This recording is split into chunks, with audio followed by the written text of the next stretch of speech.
So, welcome to iCast Summon Friends. Let's just pick it up. There we go. I don't know if that works. Yeah, it's our lovely animation courtesy of Stray. It's really pretty. I like it a lot. Wants her blurb. She's now got a commission site up, so I can share that. But yeah, she did a really wonderful job on that. So, welcome to iCast Summon Friends. Today we're picking up the story of Buruk, the fighter, battlemaster, hobgoblin, Ravenous, the warlock of the Great Old One tiefling, Lyroon, the monk of the Path of Mercy elf, Nanto, the glamour bard warforged, and Will, the glory paladin human. So, stinky human. Picking up the story, the stinky boring human. So picking up the story, and here's the lovely group shots, which one day we'll get that coloured in. Sammy's iPad's currently in the shop getting repaired. I really like that art. So what happened last week? The gang picked up a bunch of items from Mysterio's Mysterious Mysteries of various dubious levels of nature. Some were legit, some were not. Flair's particularly upset with her smoke bomb. I really want Vlad to mute himself, like deafen himself, because he doesn't know what happened. Don't actually do this. I'll try this at home. So no. Yeah, you got a few odds and ends. Some that are entirely legitimate, some seem less so. But I mean, so far the smoke bomb does exactly what it says, which it will make everyone around you disappear because you can't see them. I'm just gonna pretend that it's a language barrier and not beat up the cat. Just no animal abuse. Then you went to go find some of the local performances that are going on around Daggerford, and yeah, you went and found the nearest bard performing on a stage for quite a large crowd, and he seems to be unusually good, and Will seemed to recognise him. And he sang a song bespoke to their situation, which seems to quite upset her, and then she literally picked him up and carried him off afterwards. But before that, Nanto actually challenged him to a bard off, and it was pretty awesome. And it was pretty one-sided. Nanto kicked his butt. Yeah. And he won the bard off. Yeah, Nanto won the bard off. Nanto won the bard off. And as you say, Ravenous secured a patron. I think it was 45 gold pieces a week. 45 a week from Mr. McDormick. Yeah. See, I'm sorry. Every time you say patron in a D&D setting, I just think of warlock. Yeah. Also, yeah. I was like, what do you mean Nanto got a patron? Did I not mention Was I there? classing? Yeah.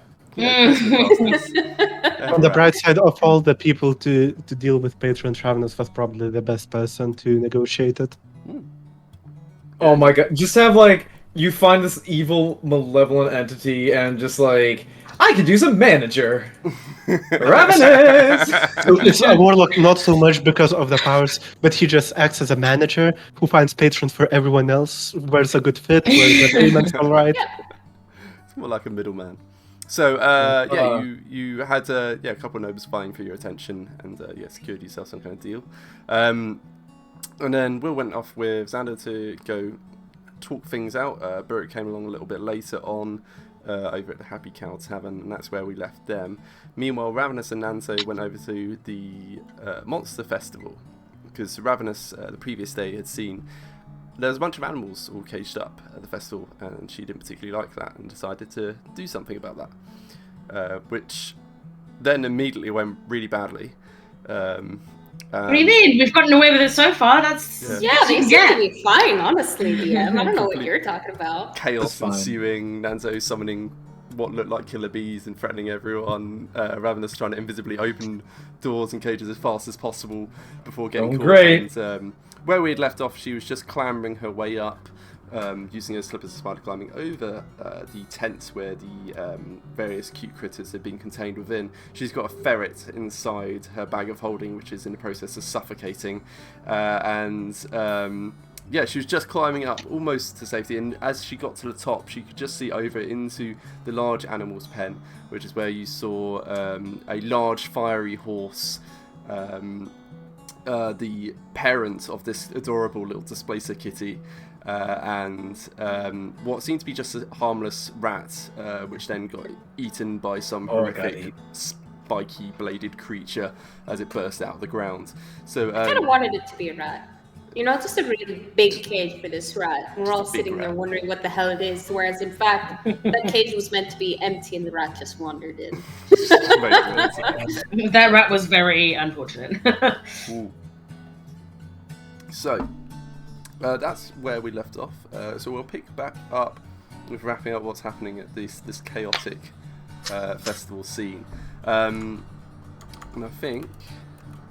It's just a wee bit of chaos. Just a wee bit of chaos. Oh yeah, there you go. There's the various cute critters that you'd saved. So you managed to free Aww. the non-invisible parrot, the 2 lion cubs, the Arctic wolf, the owlbear cub, the displacer kitty, and yeah, you put the ferret in your bag of holding. That's why it's like a brown tick. It's a brown tick. It's not a green tick. It's pending. Yeah, it's loading. Yep. It's free, but it's Pending not freedom. safe. Free but not safe is how I describe it. You should have made it blue because of the lack of oxygen it currently has. No! So we'll see And how I'm the one that we're worried about conducting animal abuse? I think that ship has sailed. I'm trying to save it just in my own way. Ravenous is in here just like, I'm helping. Yeah. Literally like, you need to get out of this cage. Here, suffocate. Here, suffocate. It's better than being in a cage the rest of your life. Yeah.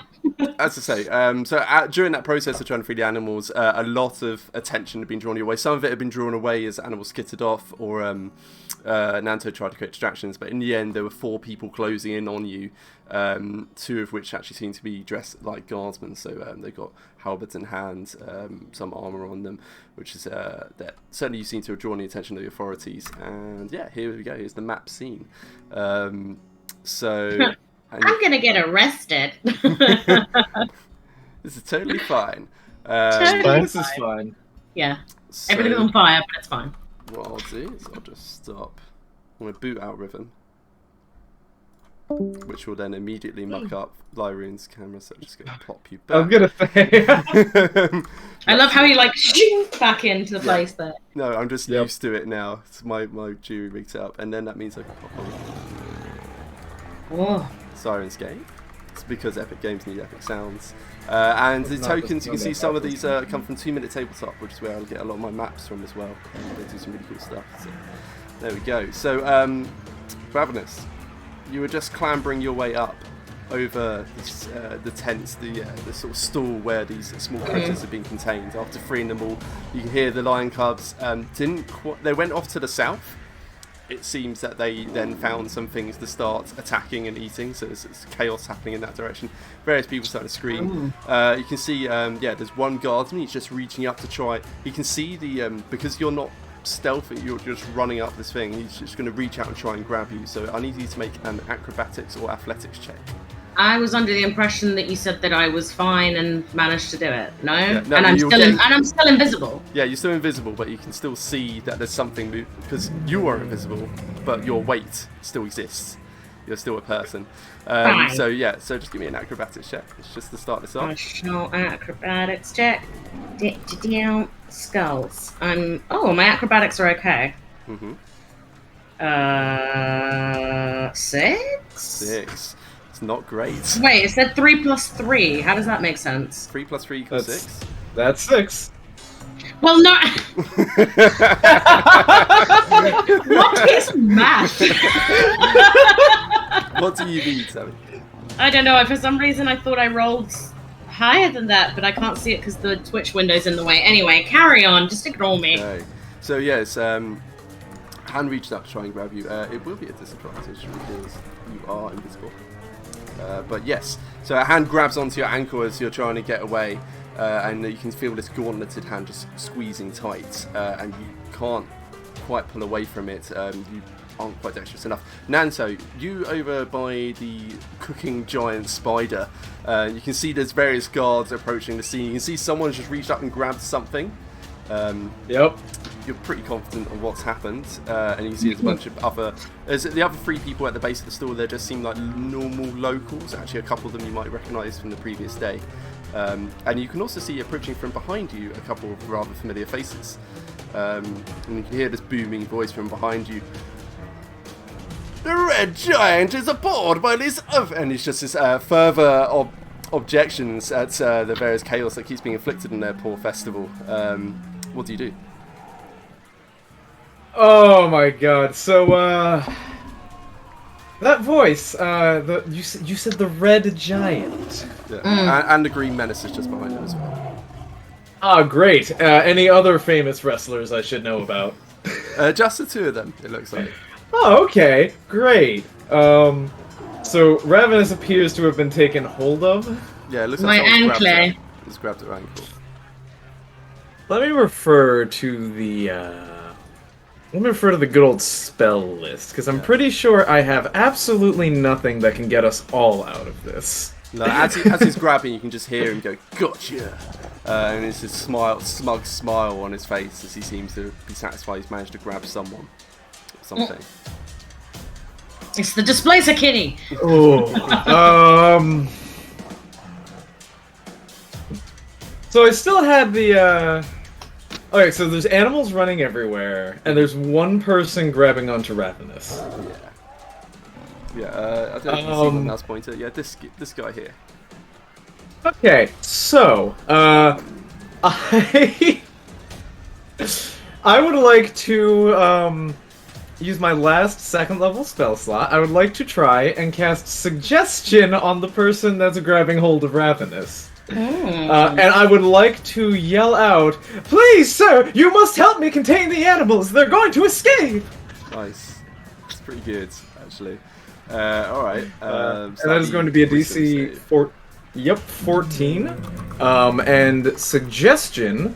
So, here's the thing. And this is a question about the instrument of the bards. So, Suggestion specifically says that creatures that can't be charmed are immune to this effect. But Suggestion itself doesn't state that it charms the enemy. So, they would not have the imposed disadvantage that the instrument implies, right? Yeah, exactly. But it's all good. He rolled a natural 10. So... Woo! There you go. So yeah, how does it look when you cast Suggestion? He is going to just, as panically as he can, he's going to wave over to them, and as he, yeah, just like, "Help me, sir, please! There are animals everywhere." And I imagine that's about it. It's just the power of words. Okay, so Ravenous, you just feel that grip upon your ankle loosen as he turns around and goes, "Well, oh yeah, it's an animal. I've got to protect the civilians." And he just starts running off towards Nanto. Where, which one? Come this way. I believe I saw a tiger go this way. And the other guards are just looking at him aghast, like, "What's wrong with you?" The bees dissolve because I had to drop concentration on them. Okay. Bees? Yeah. Don't worry, one of the Lyra. attempts at distraction was bees. Killer bees. Killer bees Yep. / cloud of daggers. Ravenous, your foot's been released. The guardsman's moving off over towards Nanto, towards trying to catch the animals that you just released. You can still hear there's various chaos going on around you. What do you do? Okay. Question? What's in the cage that looks like loads of eyes? Okay. Or is there? Oh, okay. There is something in there. No. Give me a perception check. Is it loads of fireflies? No. Ooh, that is a nat 20. Ooh. Pretty good. It looks like it's like a cloud of inky darkness, and there's dozens and dozens of glowing eyes contained within it. You've never seen anything like this, but from what you can tell, there's some kind of, with a nat 20.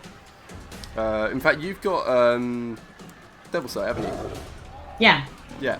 So what you can see within the darkness that seems to be enveloping inside this cage is this horrible, like, malformed creature. It's all covered in lumps and bumps, and it's just covered in all these eyes, dotting all over its body. And it seems to gently sort of float in the middle of the cage. It's got this malformed half up, half down mouth, and yeah, sort of lopsided, mutated looking creature.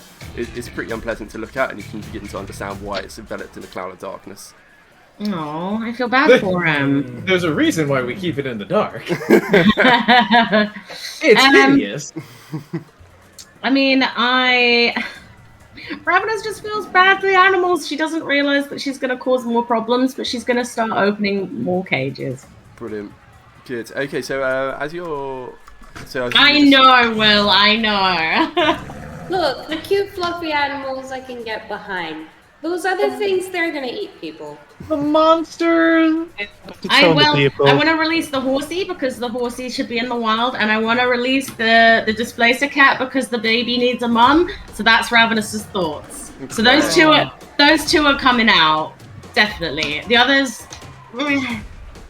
Okay, so yeah, you start making your way down the other side of the store. You can see to the south this little moon-shaped thing. It looks like it's a tent. The entrance is just dark shadows. There's a little sign outside. It's talking about prophecies and reading your palms, that kind of stuff. Running your way past. They prophesy the unleashing of many monsters. I bet you didn't see this. Well, who knows if they would have been legitimate. So 5, 10, 15, 20, 25, 30. So that's how far you can move with your normal movement unless you do a dash. To your left, you can see there's a whack-a-worm stall. So there's a bunch of holes in the ground. These like fat, whack-a-worm, fat tubeless so worms, cute. sort of wiggling in the air, ready to be splattered. To your right, there is a hat stall with various witches' hats, but farmers' hats, all kinds of wonderful hats. And just up ahead, it looks like it's someone who kills snakes and makes things out of their bodies, almost like taxidermy snakes. So there's one that's like a lamp, and then it's like a snake body that's been stuffed, and it's like upwards, and its mouth's open. There's like a little glowing crystal in its mouth. Things like that. Okay. But yeah, to your left, if you just go straight through, you can just go over those hay bales easily enough over to these stalls. Yeah, I'll do that. Okay. So meanwhile, the guards are all running towards the stall. They can't work out what's going on. The one with Nanto. Which way are you leading him, Nanto? I'm going to be leading basically directly away from where he was grabbing Ravenous, so like northeast. Okay, yeah. So towards the wrestlers, essentially.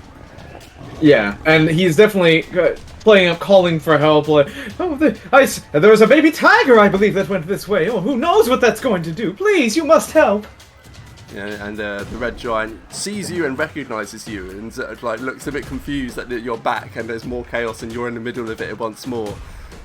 And he just leans like a little forward to you conspiratorially. He's like, "Is this to do with that strange lady yesterday?" Wait, why is this my fault? What? Oh, I don't know. It's chaos. There were bees and tigers, and oh my. And then the green menace just points back actually towards the festival entrance, and he's like, "The green menace saw the white fox storm that way. Onwards!" And then he just crouches down, coiling his muscles, and then just leaps into the air, springing about 50 feet away, just going straight after this fox, dashing into the woods for all it's worth. The Green Menace! Yeah, Green Menace. I love this guy. The wrestlers are great. Okay, Ravenous, who are you freeing first? Pony! Okay, so you're going for the flaming horse. Yes, the flaming demonic horse. Pony! I mean, my patron looks like, a demon creature, and he's quite friendly, so she doesn't understand. Okay, give me, just do a slight hand check, because that's basically saying you're proficient. And let's see how you get on. Please, please, please. That is a 20, 14 roll plus 6. Yeah, that gets it open. So, yeah, you invisibly take out your lockpick, start working your way at the lock on the cage. And it's a pretty thick iron bolted cage, and you can see there's like black char all over the inside. Now you're getting a closer look at this horse. You can see it's yeah, it looks like a horse that's got fire shrouding all of its body. It's like sort of cracked outer skin of not skin but more like plates. And yeah, it like turns its eyes upon you. And just gives like a slow nod, oddly intelligent eyes. Hang on. How has it seen me? Oh, yeah, good point. Does it have otherworldly senses? Yeah, 1 second. Let me double check. This might be me assuming. How dare you assume? Yeah, I think. No, it can't see. Never mind. Can I? Does it by chance understand? I think I speak Infernal. Does it speak Infernal? Yes. Well, I mean, you don't know that, but you certainly should find out. But yeah. No, I mean the way it looks. Can I speak to it in Infernal and just be like, you need to get out of here, just as quick as you can, and then start jiggling with the lock. Okay. So yeah, get the lock off. Are you opening the cage right away? Is he saying that, or what are you doing? I'm sort of doing it at the same time, so jiggling and talking, and then releasing. Okay, so yeah, lock comes out. As I say, it's a thick padlock. You can see his char all over the inside. And as it hears his voice, it just like his head whips around to where you are, and it sort of tilts its head. You can see it's understanding you, but it doesn't seem to be able to respond. The minute you get the cage door open, it just gallops out, and then it just takes off, bolting into the sky directly upwards. No. I love this. It just launches off the go, and there's like fiery comets, like a trail of fire behind it as it goes up into the sky. Oh, we are gonna fight that later. My only comment on it is, if you had to speak Infernal for it to understand, that should have been a bad enough sign. Yeah, but I speak Infernal, and Ravenous thinks she's great. Yeah. Let's just let Ravenous do what she's gonna do. I just look up and I'm gonna name him Comet. Don't get me wrong. I love this, but I hate this, and I love it. I'm sorry. This is gonna come to bite us in the back. It's going to be a nightmare later. This is a sorry, not sorry moment. Yeah, What happens next? So what happens? 90 when it gets 90 feet up, so it's just racing up into the sky, and then disappears from sight. It's like Team Rocket, just blinks out. Yeah. Oh, exactly. It sort of fades. again. It becomes like the fire becomes less and less bright. Its whole body seems to just becoming transparent and disappears from sight. Seems to dematerialize 90 feet up in the sky. Nanto's the Carney worker who's nearby, the person seemingly in charge of this stall. Yeah. He's he's quite a fancifully dressed gentleman with these sort of sharp-edged jacket with ridiculous collars and sleeves and a waistcoat. He's got some fairly grubby-looking urchin working with him, who seems to have a missing sort of a bionic foot, a prosthetic foot. Seemingly working with these large animals is quite a dangerous job, and you see there's some smut on her face from dealing with this fiery horse at some point as well. He turns around and sees one of his prized animals rocketing away into the sky, and is, oh god, not again, and it starts like limping forwards. Limping forward. I'm not the only one. Limping forward with his cane, planting it into the ground, trying to get towards your direction. So he's moving towards you as fast as he can get, which is. Yeah, I'm sorry. How do we pronounce his name? Oh yeah, sorry. I'm gonna say Rashid. Randalius the T Rashid. is silent. Randalius Rashid. my god. And Poppy. All right, okay. It needs an E on the end. Rashid. Don't worry about it. It's fine. I was just clarifying. Carry on, please. Anyway. So he goes 5, 10, 15, 20, 25, 30. So yeah, he's coming over towards the cage. Pretty much walks right beside you, Ravenous, and he's just messing, like grabbing the cage door, like looking at the lock and seeing it's been unlocked. So there's someone standing right next to you, and then he turns and looks at Poppy. He's like, Poppy, keep an eye on the other cages. There's something going on. Someone just let loose the nightmare. What idiot would do that? Okay. Nanto. Hi. She's our idiot. And we love her. So, Nanto, you're leading away the guardman. You're now chasing your way towards. Are you going after the green menace where he leapt, or are you trying to lean towards a different animal? You would have seen the nightmare take off into the sky as well. Oh, but I mean, that thing's flying. Nanto can't do anything about that. So I think I would get caught. I would get swept up with the charisma of the Green Menace and lead off towards wherever he was going. Brilliant. Okay, so yeah, you see this frog wrestler just leaping away towards that flaming dragon's head at the front of the festival, and you're just charging afterwards. The guardsman, he's just racing at your side. seduced by your magics and basically carrying out that order of helping you That secure the animals. And that is up to 8 hours, by the way. Yeah, until he completes the order, basically, and there's no way he's securing all these animals. Exactly. And by then, I can just walk away. Yeah, perfect. Meanwhile, the guardsmen who had been approaching Ravenous's position before, they're concluding that she's nowhere to be found, but they saw that one was trying to grab above, so they're concluding that you must have gone up. And they start trying to. They actually start taking apart the stand. So let me just do a couple of attacks and see how they get on.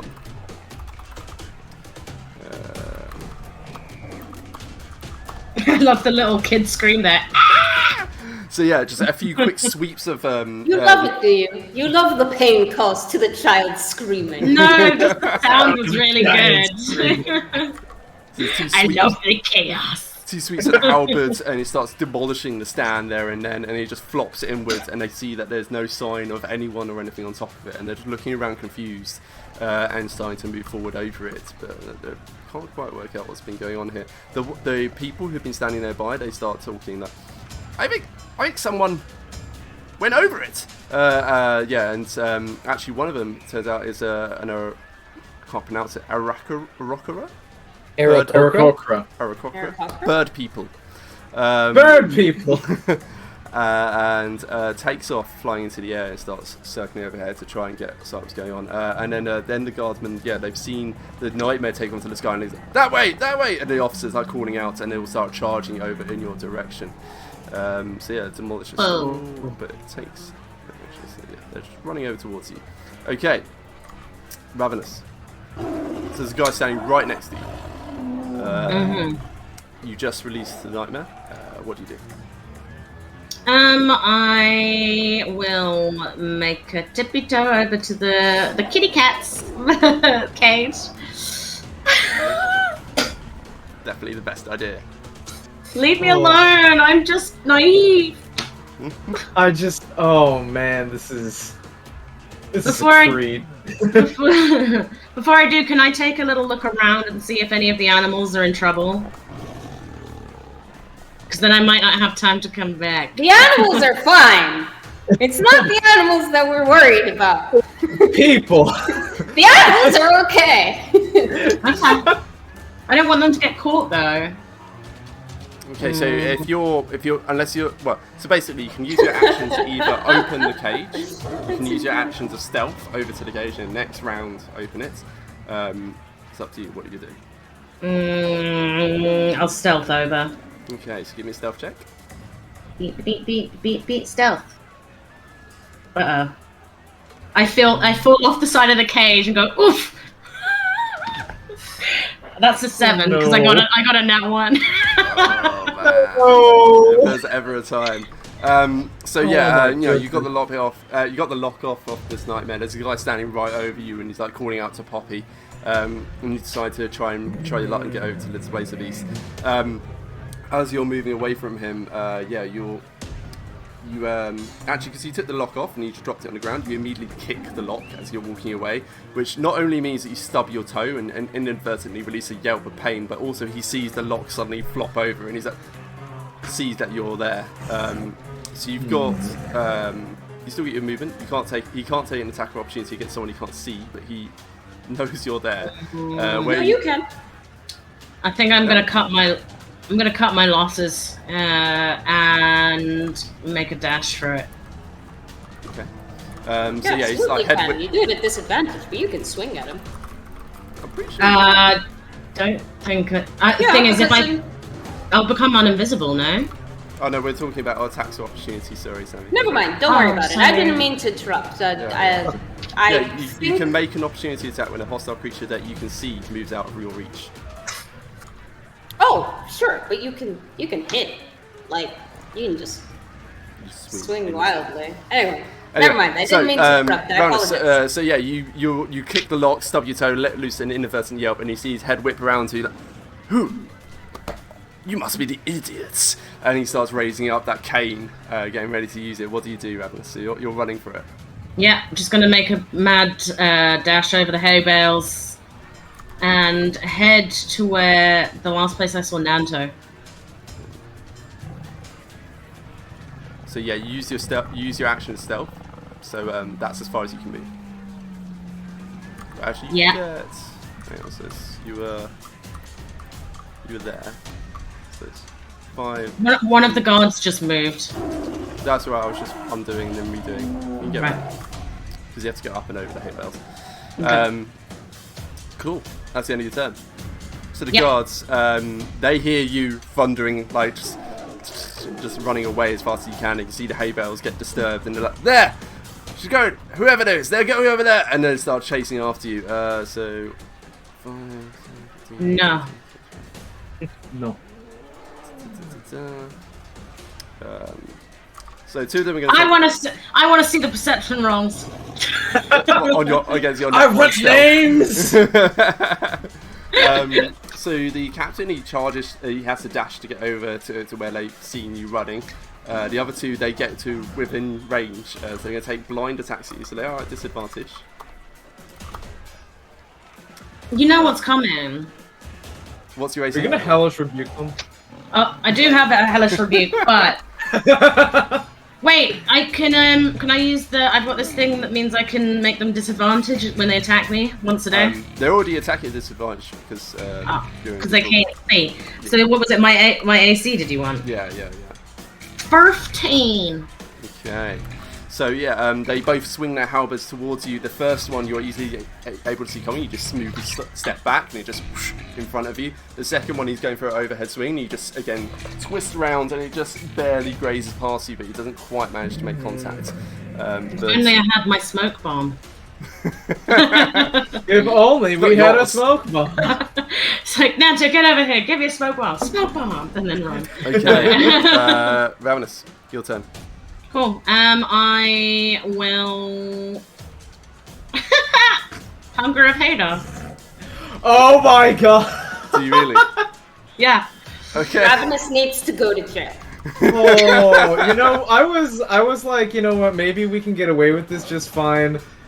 I don't know if we can anymore. I'm thinking because that's the only way I can get away without them seeing me. Except if you cast a spell, then you won't be invisible anymore. Oh yeah, true. Because they can't see me, if I move away, will I be attacked or? According to Raw, you don't get attack of opportunities on things you cannot see. Okay. Yep. Yeah, exactly. So can I try and stealth it out? Yeah. You can certainly try. I will try my hardest. Otherwise, everyone's gonna hate me. Everyone's gonna hate you more. Well, that is a nat 20. So. Ooh! Okay. So yeah. What are these dice rolls? Nat 20, nat 1, nat 20. There's a lot of dice in the middle. No, I can see them on Discord. I'm just questioning. So yeah, there's a brief moment in your mind where you're considering to which Hunger of Bar.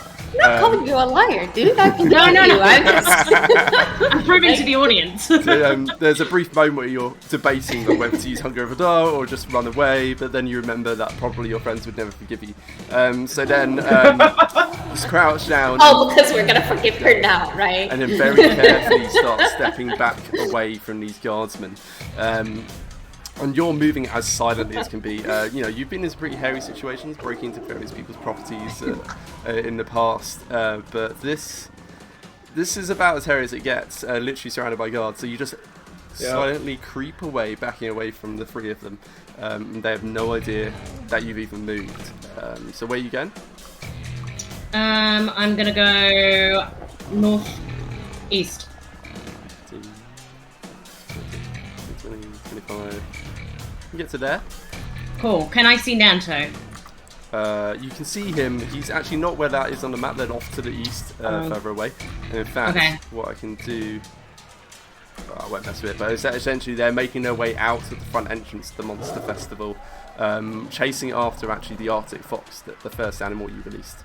And you can see the Green Menace just leapfrogging through the air, bounding after it. Okay. Can I just directly speak into his mind and just say, It's getting too hairy. It's time to split. He is too far away, I think. It's only 30-foot range.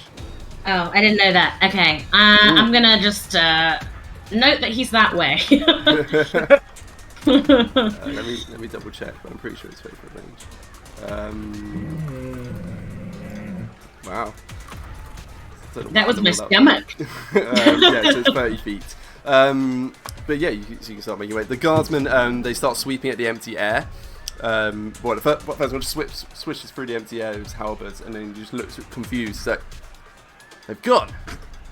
What do you mean they've gone? And then they start looking around, trying to find any sign of where you've gone, but that's 20 stealth. No chance. They have no idea where you've gone. The large animal stall owner is just like scratching his head, looking around in confusion. And he's like making his way over the hay bales because he heard you running off that way. He's got his hefty looking cane in hand. He looks quite angry. He's like, "You three, your witnesses. Someone released the nightmare. It was not my fault. They unpicked the lock and... oh, there's going to be hell to pay. Whoever that idiot was." Keeps calling her an idiot, man. Yeah. Oh, she's not very intelligent, so that's fine. Yeah. Okay. She's heard it before. Give me one last stealth check, Ravenous. Okay, please don't fail me now. 11. Okay. Where are you moving? I'm gonna make my way to the nearest place of cover that I can then materialize again and walk in, going and pretend I'm like helping. Cool. So I'm helping. Just what's going on here? Just to your right is like a mask stand. It's various like different monster masks you can wear. So there's one that's like an insectoid one that's like a load of teeth that are all biting in various animals and insects and things. So yeah, that breaks line of sight with the guards. In terms of breaking line of sight with everyone in the festival, it's going to be quite hard to achieve. But certainly you can try and duck in and do your best.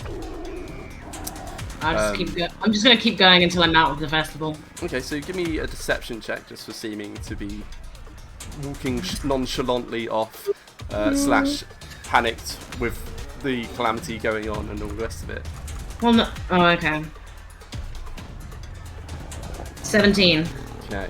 So, you walk around the corner and move into this masked stall. The guardsmen, as you are walking, all of their heads will immediately snap towards where you are. They could hear someone moving over there and couldn't see anyone, so they take off trooping in that direction. They're all running past this stall as you're rematerializing, and then just walking nonchalantly off as if you hadn't just created absolute utter chaos in this poor festival. And they're looking just around, whistling an innocent tune. And the officer levels a finger and goes, "You, young lady, have you seen anyone unusual?" Ravenous kind of like looks at herself, and then it goes, "No." No one picking locks or releasing animals.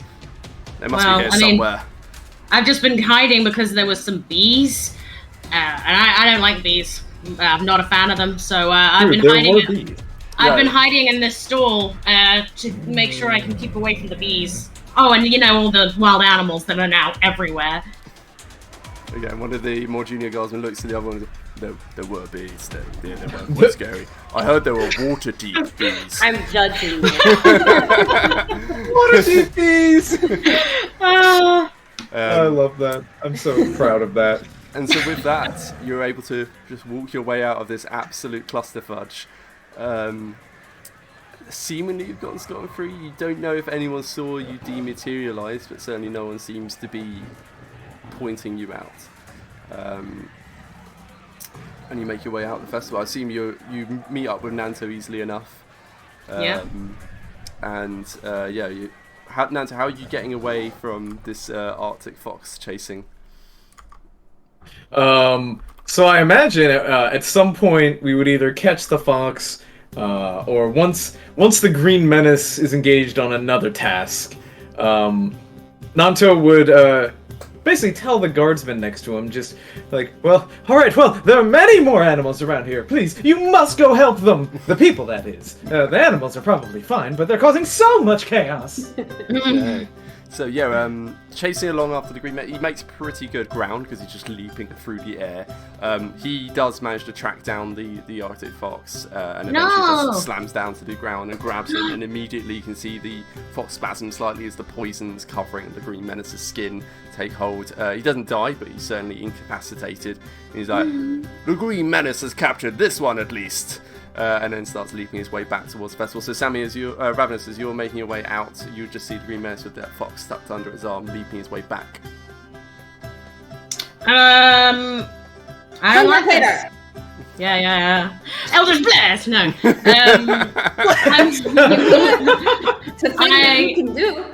I'm gonna try and convince him to let me take the fox. It's actually a wolf, no? Oh, sorry. Yeah. It's an Arctic wolf. I don't know why. I'm gonna try and convince him to let me take it back, and not take it back. Okay.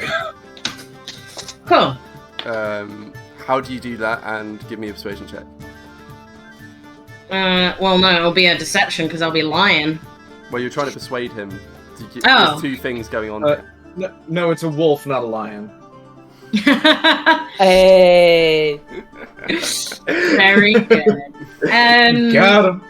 So I'm gonna probably just call to him like, "Oh, green menace, well done! You've caught the wolf.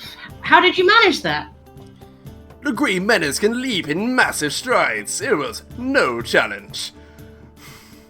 I'm sure you have plenty to be getting on with. Why don't you let me help take care of that so that you can go off and help others? Make a persuasion check. I did, and it was shit. Oh. Yeah, 7. And he just looks down to the wolf and then back to you. Like, it is no trouble. The green menace will return this wolf to its rightful owner. And he starts tensing, getting ready to spring away. Okay. How do I do this?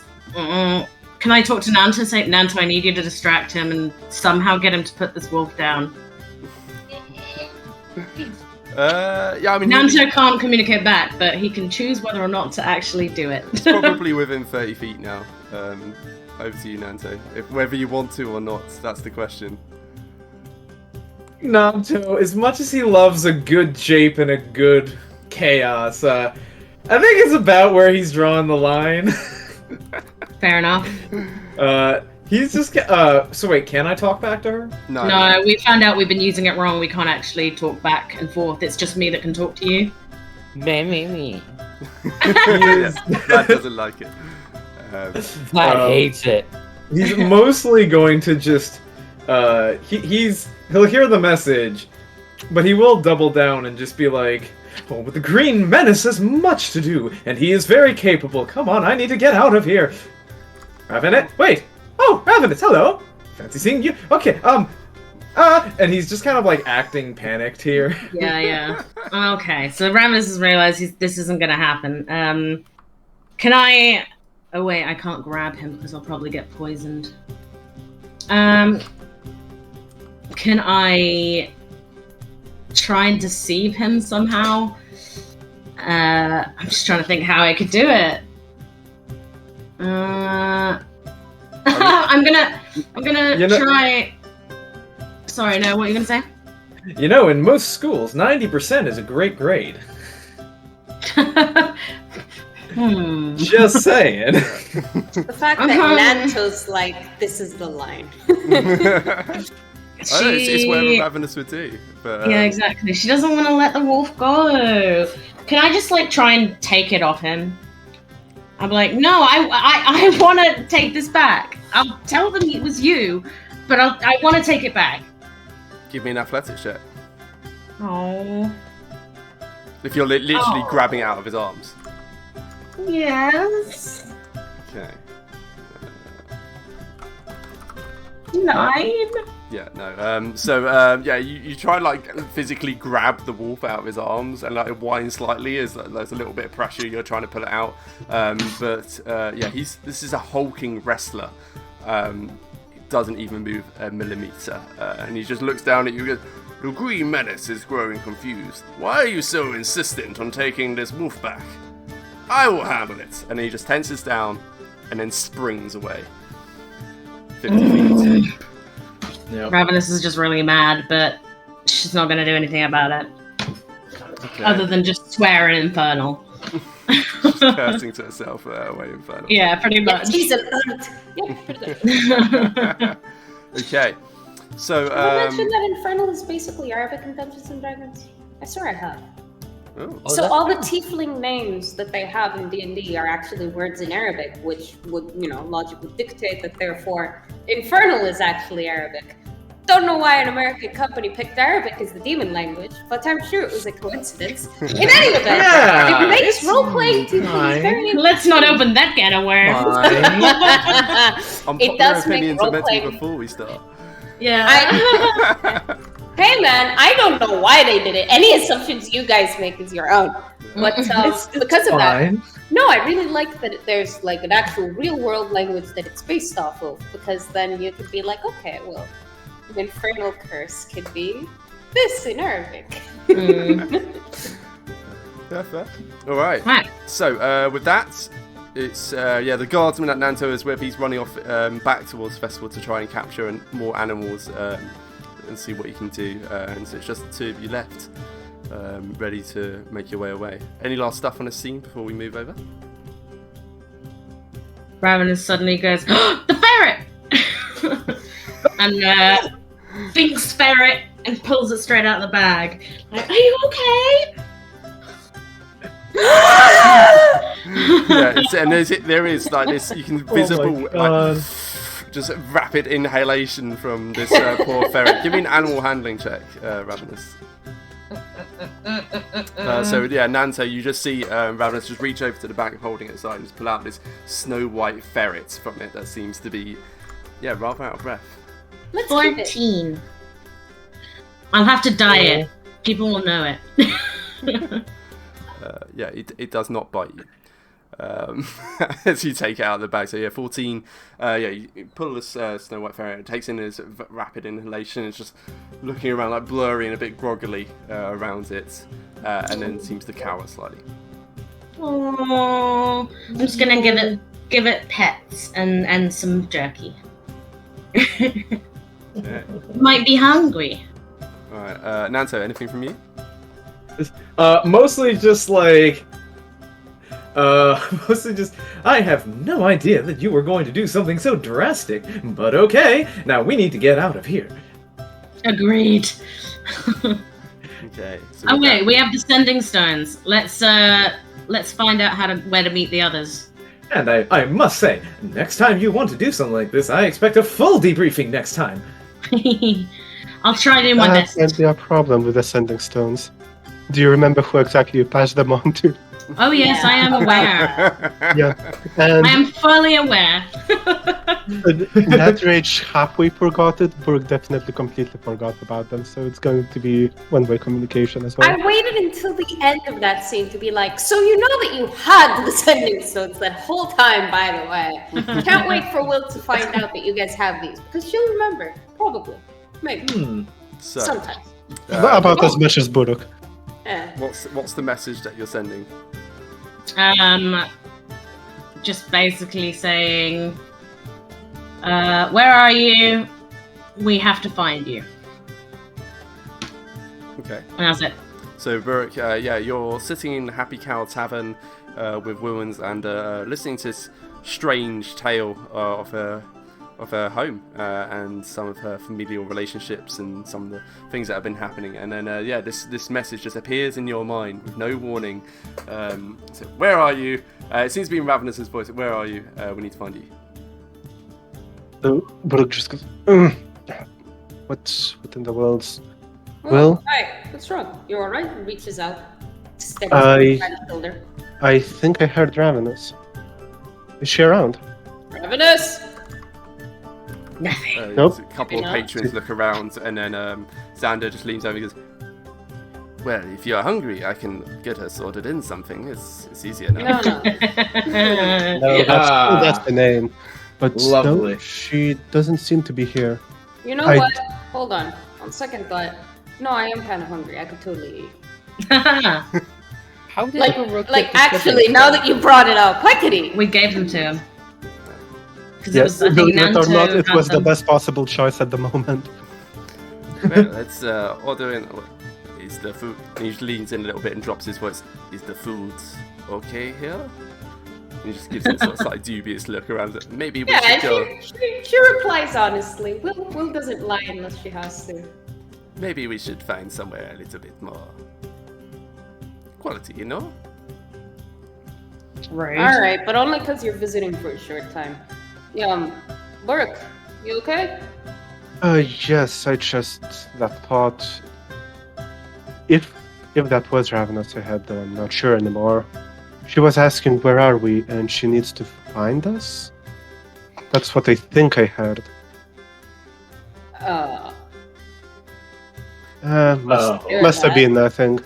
And as you're No, talking, wait, you can hold on. just see like a couple of guards just running past in the street outside the tavern. We're like in the back of the inn in a booth. There's windows. You can see some guards running Sure. Okay. Yeah. All right. Windows. Just windows. That's fine. No. Burke, hold on. Yes. You hear one of your friends' voice in your head screaming for help. Probably shouldn't be ignoring it. A lot of things that I hear Ravenous screaming probably should be ignored. We're gonna have But to you're right. You're right. But I'm always right. I'm always. Burke just throws you a very surprised, almost. He's about to doubt, audibly doubt that, but that's against it. Still goes, well, even if that was true words from her, I have no idea where to find her or how to even reach her. She's a crafty one. She'll find a way out. At this point, does Burke not know how the sending stones work? Has anyone explained to him? I think he's aware, but he just was like, I don't want anything to do with this when we went through it. I think We don't do magic. so. The Yeah. way I remember is that Burke is aware what sending stones are supposed to be doing, but on the one hand, as he was coming back to Happy Cow Tavern, he forgot a good part of it, and on top of it, he has no idea how to actually operate them. So Perfect. it's a mix of things. All right. Well, I don't know. Some guards around that way, and there's a decent inn in that direction too. Why don't we head that way? And then Sure. she smiles at the prospect that either we'll find ourselves a good fight, in which case, well, and if we don't, have a good meal. Let's do it. Decision made. Lifts her warhammer, stands up, docks her helmet because she's going out in public, and gives Baruch and Xander each a hearty slap on the back. Let's go. Xander is knocked unconscious. Xander gets a far lighter pat on the back. She's kicked Baruch out a window. Yeah. She just so he can take it. Xander gets a slightly lighter tap. Not much slighter, but slighter. Let's go. He's like visibly like shakes him aside from it, but alright, so let's I see some things haven't changed, and we'll still seek out any fight you find. Let's see if we can find something a bit more appetizing. Yeah, whether it's a fight or food. Yes. Hopefully Sounds like a plan. Hopefully the latter. Yeah, I know a half decent inn up this way, but too fancy for my blood. Okay. So I think at this point, when Burke would be standing up, he would grab on his coin pouch, just pay for whatever we've had. Even though I would imagine Will's already paid for part of it, but just to leave a small tip on the table, and a couple of pretty strange pebbles fall out of the pouch. He just goes, Are those sending stones? Because he knows what they are. it's strange. I don't remember how. Oh, Ravenous might have given me those. Will, have you seen any of these? I give him a slap up the back of the head. Definitely not being gentle. What's that for? Crying out loud. And Will is not. I'm not crying. Sending stones are not attuned. Sending stones are not attunement, are they? You just communicate with the one who owns the pair, right? Yeah. 25 words either way per day. Oh, Brick bricks for brains. This is why Ravenous was able to communicate with you. God, we have to have the conversation about magic at some point. And she's gonna pick up. Oh god. Picks up the stone. Even when she's not around, she still manages to find a way to mess with my brain. They're not messing with your brain. They're just talking. You know what? I ain't got time for this. Ravenous, got your message. Brooke doesn't know what magic is. Hey, that's not headed to what's the name of a nice inn in Daggerford, DM? The nicest one would be the River Shining, then. Yeah, River Shining is the one you've been staying at. I think Lady Luck might be a bit nicer. Okay. Lady Luck, and that is the right number of words. I think so. Yep. And any filler words are filled by Burrock's protest that no, he definitely knows what magic is. It's just, come on. Yeah, it's just confused mishmash that comes through into your mind, Ravenous. Perhaps a little bit of revenge for all the ones that you've done in the past. And yeah, but you get the gist. They're at the Lady Luck, and that Burrock doesn't know what magic is. Yeah, I knew that. Yeah. So, I show Brooke the stone, and I'm like, what else could a voice in your head have been? I mean, have you even traveled with Ravenous at all? She's been walking around trying to impersonate things, trying to make things fly at me, just for her own interest. The last thing I'm going to imagine when I hear her voice is that she's genuinely looking for me. Alright, on several levels, and we're making our way out the inn at this point. First of all, she should not be making things fly at you because you're scared of magic. Second of all... Not scared of magic. Yeah, alright. I'm not scared of anything! Like, Xander's just watching this like tennis match between you and just looking like amused. Like there's like a slight upturn at the corner of his mouth and like one eyebrow very slowly creeping up. Yay. And, yeah, alright, you're not scared of magic, uh-huh. Oh, it's just, I don't see a reason to use it so wastefully. Right, because you're really worried about conserving pools of magic. Do you really want to have this chat now, here, while apparently, if what you're saying is true, Ravenous is looking for us? Yeah, we're headed to the thing place, so whatever. Fine then. Come on, I don't care. Friggin', if I got something to say, I'll say it. I don't care who's listening. Besides, Xander's alright. Pat him on the head. Yeah, like at that, there's like a couple of people who had been very definitely eavesdropping, just like suddenly turn around and like as if they weren't listening. So, but yeah, Xander's just like, you two seem to have a very strange relationship. Yeah, would you believe I've known them all of 2 days? One of necessity, and one of friendship, I'd say. Though Will tends to try and forget that one. Hey, come on, I said I'm gonna be traveling with you. What more do you want from me?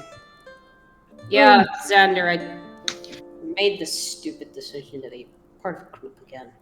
You know a little bit about that. Oh. Well, I'm glad that you have made some friends at least. I hope they're all as colorful as you, Brooke. She fills in the blank there. Brooke just kind of pauses. You gotta be pretty damn stupid to want to fight alongside me. But I tried hitting him over the head. I'll let you figure that one for yourself.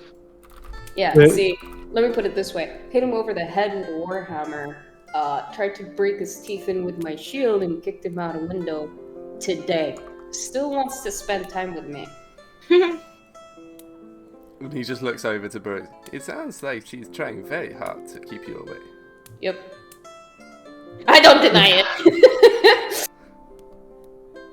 Will has a way with words, but it's a strange way. A physical way, you might say. And you might say that. But coming back to your question, Will, it's not that I dislike magic or don't trust it. Uh-huh. It's more that magic is something that has to be earned. It's, your art of healing with a touch, all those powers. I can respect those come from your choices, from the power you've got. Items, on the other hand, are not supposed to be magical.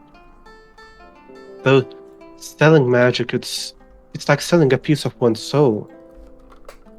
And in that case, if I'm holding some poor persons who might be dead centuries ago, soul, their power, their everything, I don't want to be the one who's keeping them in this plane anymore. Why do you think that magic is... Alright. And again, we are making our way towards the Lady Luck slowly throughout this. Yeah, exactly. Oh, yeah. You've walked out of the Happy Cow, you're walking through the streets. There's still all the various festival goers, there's brightly dressed carnival folk trying to get people to play their various games. You actually make your way back past Mysterio, and you can see he's pulled in another crowd looks like two gnomes. Don't buy nothing! It's a rip-off.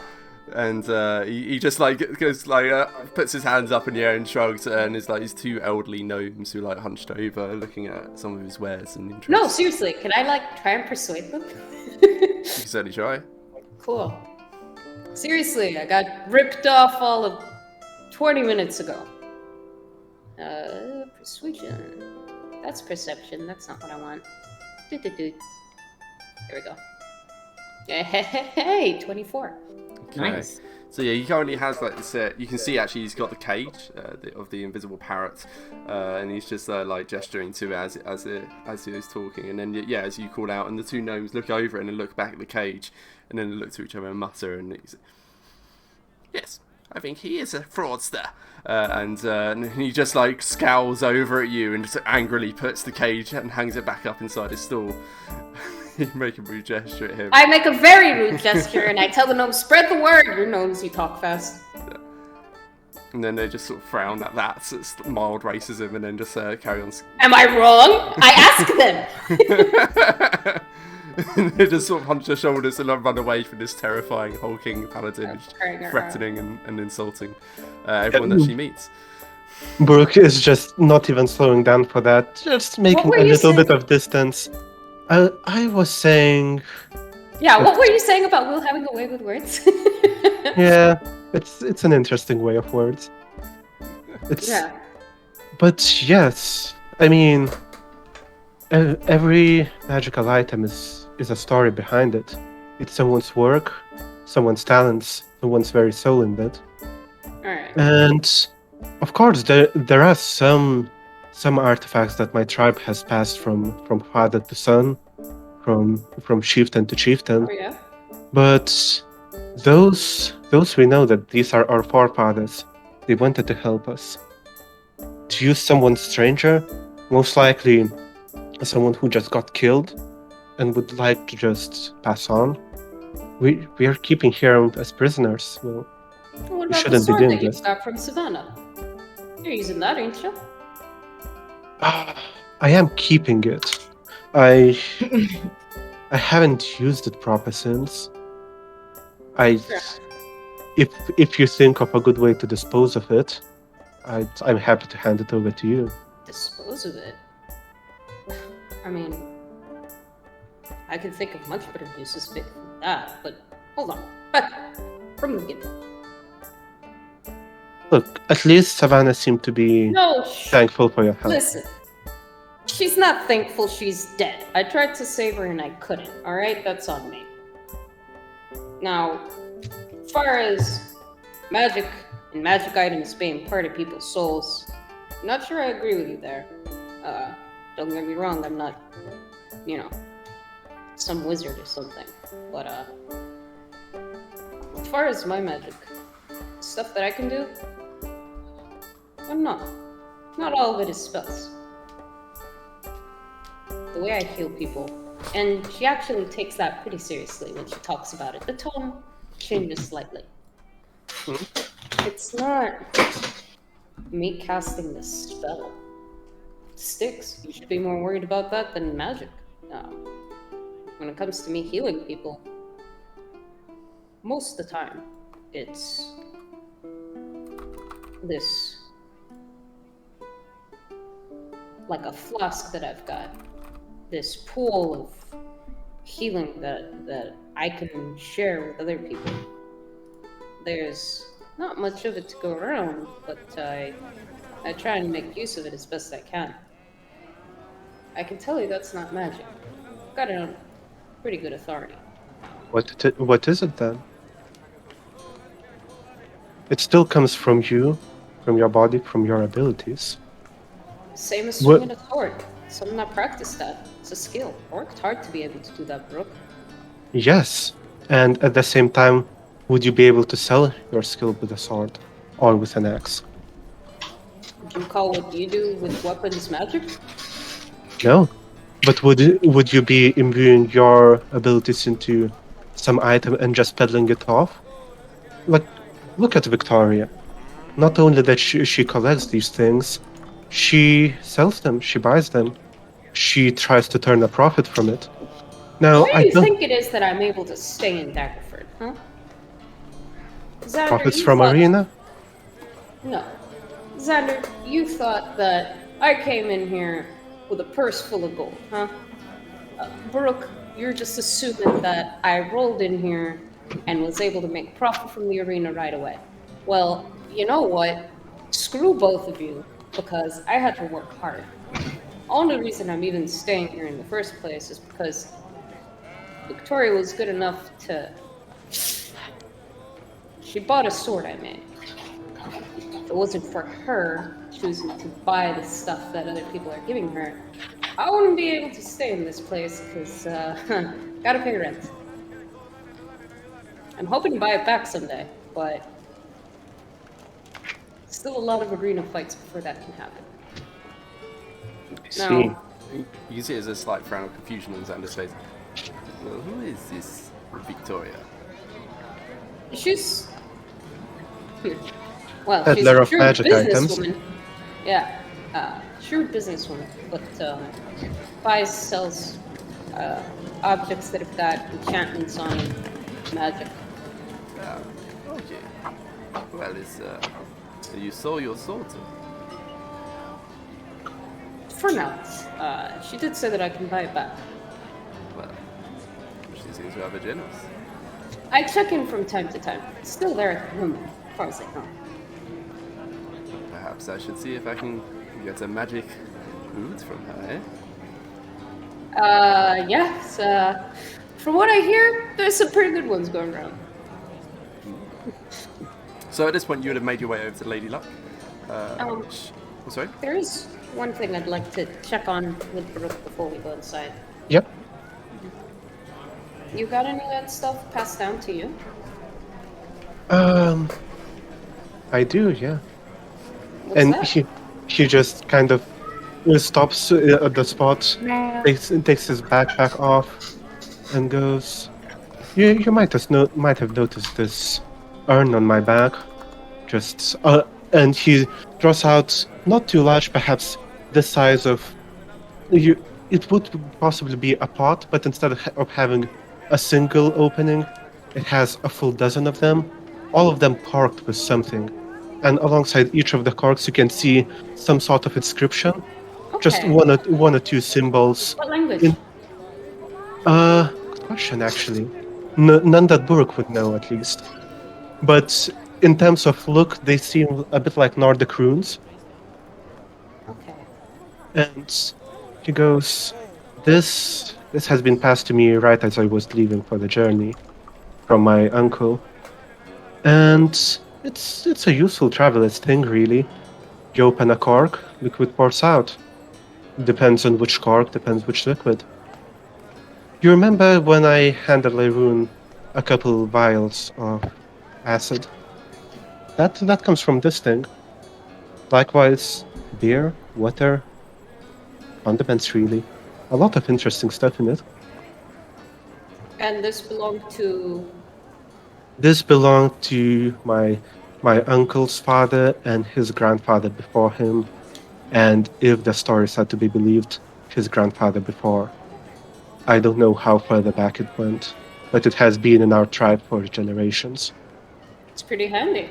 some that won't run out of stuff for that long. That's pretty cool. It's a useful thing, and we try to put it to good use to honor whoever put the work in creating it. Well, I guess it's not the same, but that's how I feel about my armor. I think it's more same than you think. It's just like you say, it's an artisan's masterwork.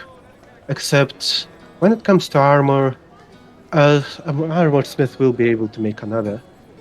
When it comes to magic things, it might be the one creation the person has in his life. So, your issue with this crap is not what it can do, but who it came from? My issue is treating it with proper respect. And to me, someone like Victoria seems to just profit from it. I don't think that's honorable way to treat these works. Well, if nobody's profiting from that dagger on your hip, then I don't think it's being treated with much respect at all. Not being put to good use. As far as Victoria's concerned, helps out people like me that can sell something to her. I guess that kind of leaves me with one question, huh? Say the magic that's being used on you came from somebody you had a little bit of trust in. How'd you feel about it then? I would try to put it to good use. I can do more than smash, you know. I try to keep that on the down low, but She just kind of gives it a faint chuckle. Mm-hmm. I can do stuff that can help people, you know? Be the shield. Yes. That magic's okay? That magic's, it's given willingly. It's put to good use. I don't see any problem with it as long as you're up for it, of course. It's... Look, Will, I don't want to cause drama around here, but it's just... I'm hoping... Yeah, I'm really concerned about possibly causing drama. Yeah. He just, he seems just almost a bit ashamed about it, but look, I'm just hope that you understand why I'm not too interested in joining you when you next go to Victoria's. Yeah, you're right. Next time I go, you should definitely come with me. Might see something you like. Gives him a slap on the back.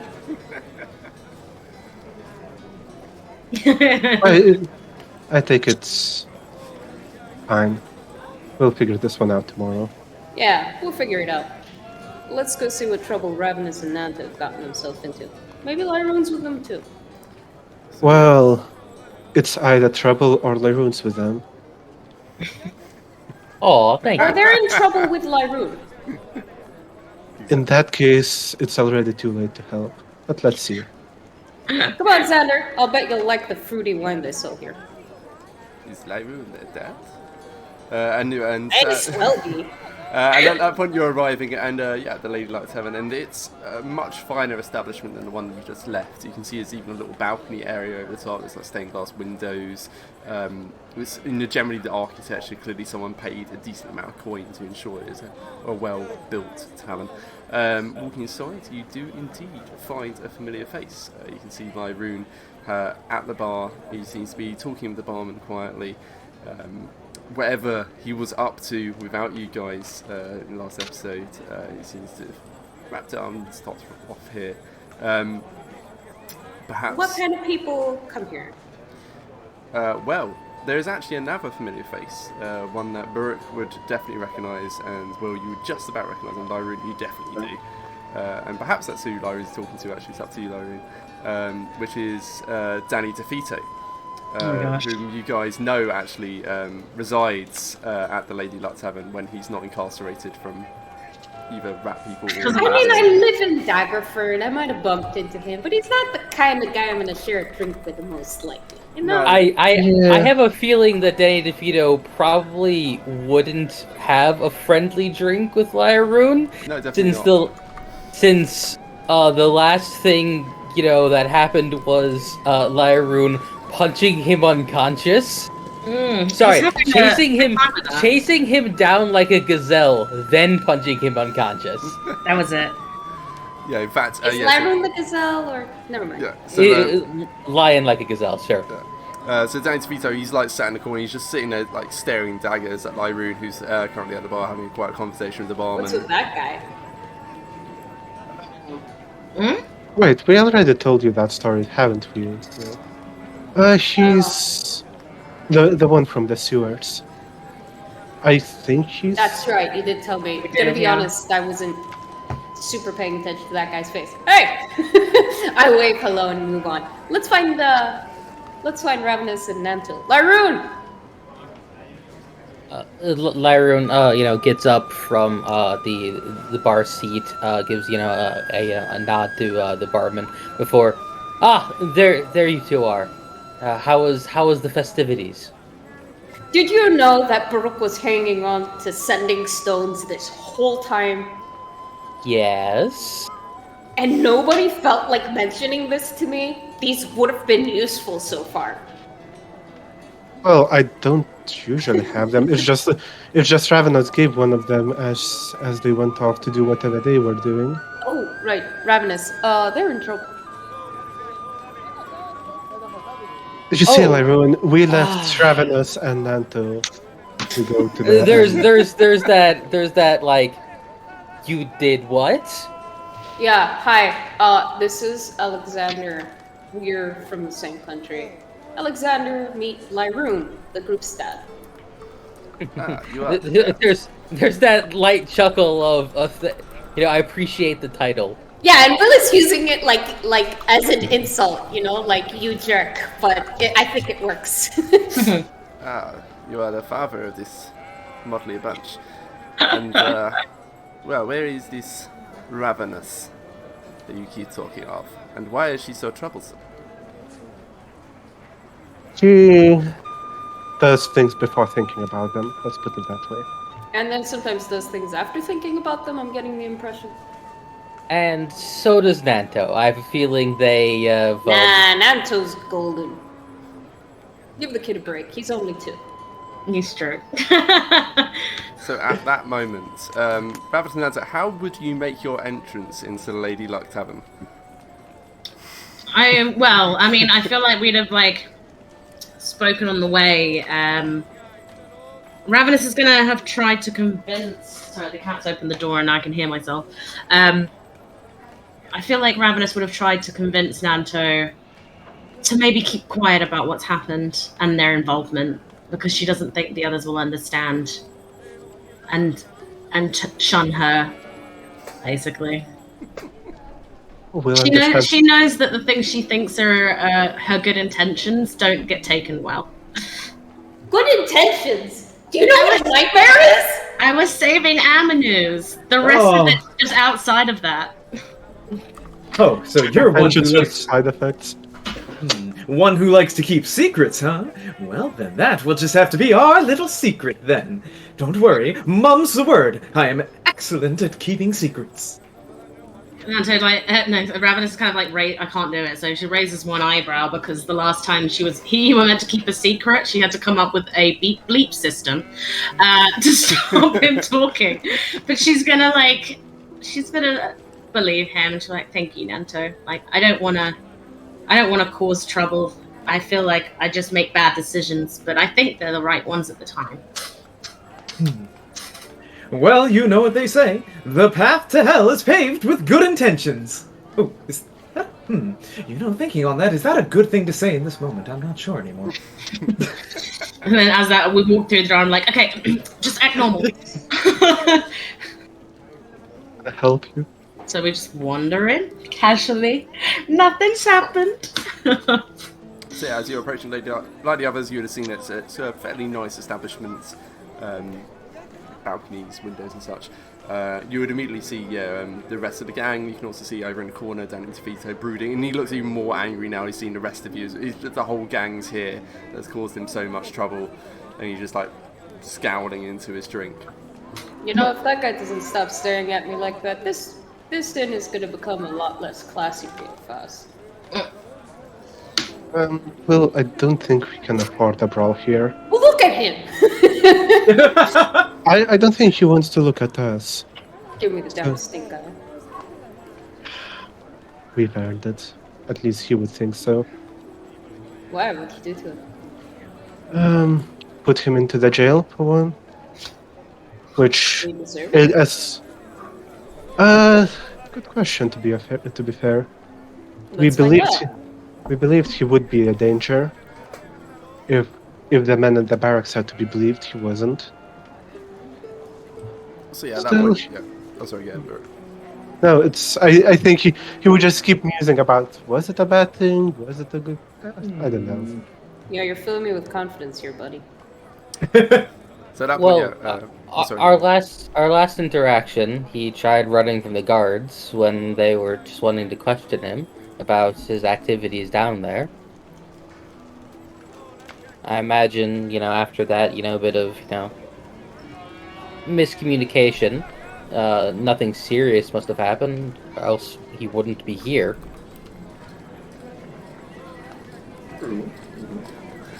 Okay. Ooh, is that who I think it is? Who Is are it you who I looking at? think it is? Nanto and Ravenous?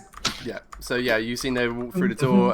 They're both seemingly trying to act as nonchalant as possible. Oh, Hey, are you guys okay? I'll walk up to Hello! them because the last I heard they were in danger and I kind of checked them over, worried that they're hurt. Is either of you hurt? I'm uninjured. We're fine.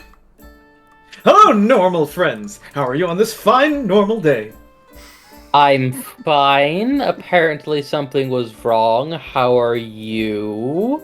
Oh, nothing was wrong. Everything was just dandy. Insight check. Ravenous, what's going on? You said that... Everything is not dandy. Don't roll.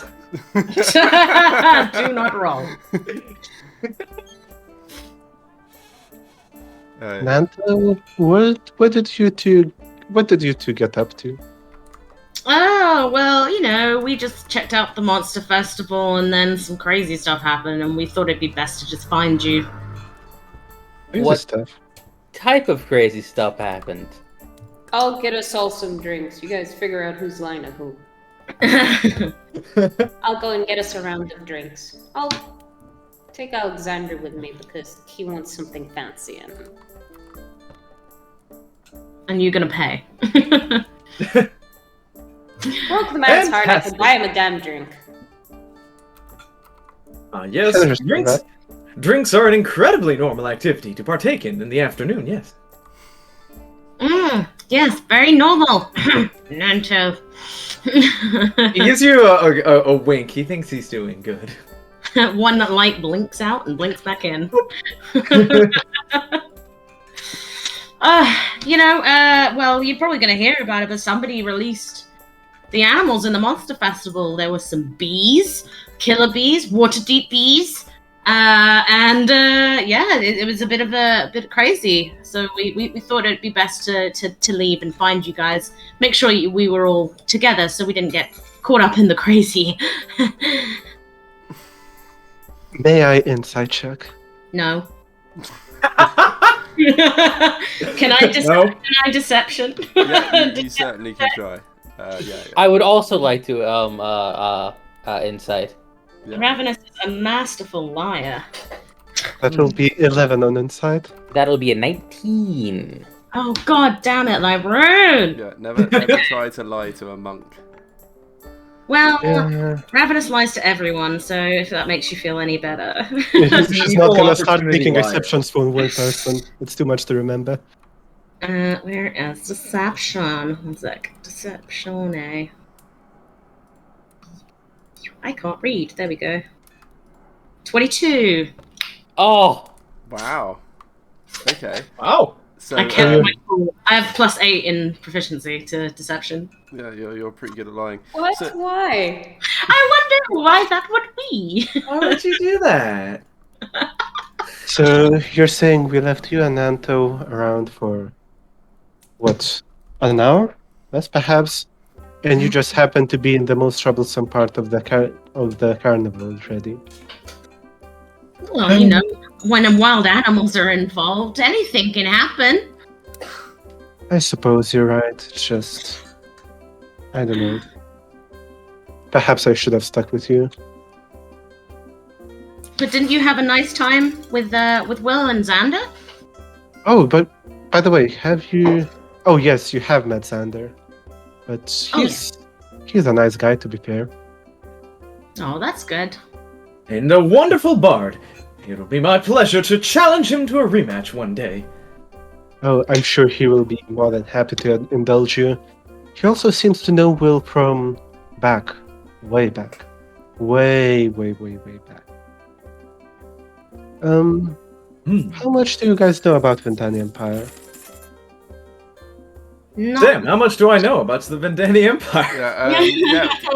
Lyra and Nanto, you're both far travelers, so give me history checks and let's see if you happen to remember much. As far as we're all far travelers except for Ravenous. Yeah. I'm not a far traveler. I have a background. Nice! 6 buddies! 6. Both got 6. The Vindalavi was too far north for my travel. I was much more south. Yeah, so unfortunately, it's you vaguely heard the name. You know roughly where it is, which is it's to north and mostly far to the east. But that's about it. Just an empire. But yeah, rumor has it, Will has been someone important there, and she didn't like it too much. Isn't that the place that Flashheart bought that place?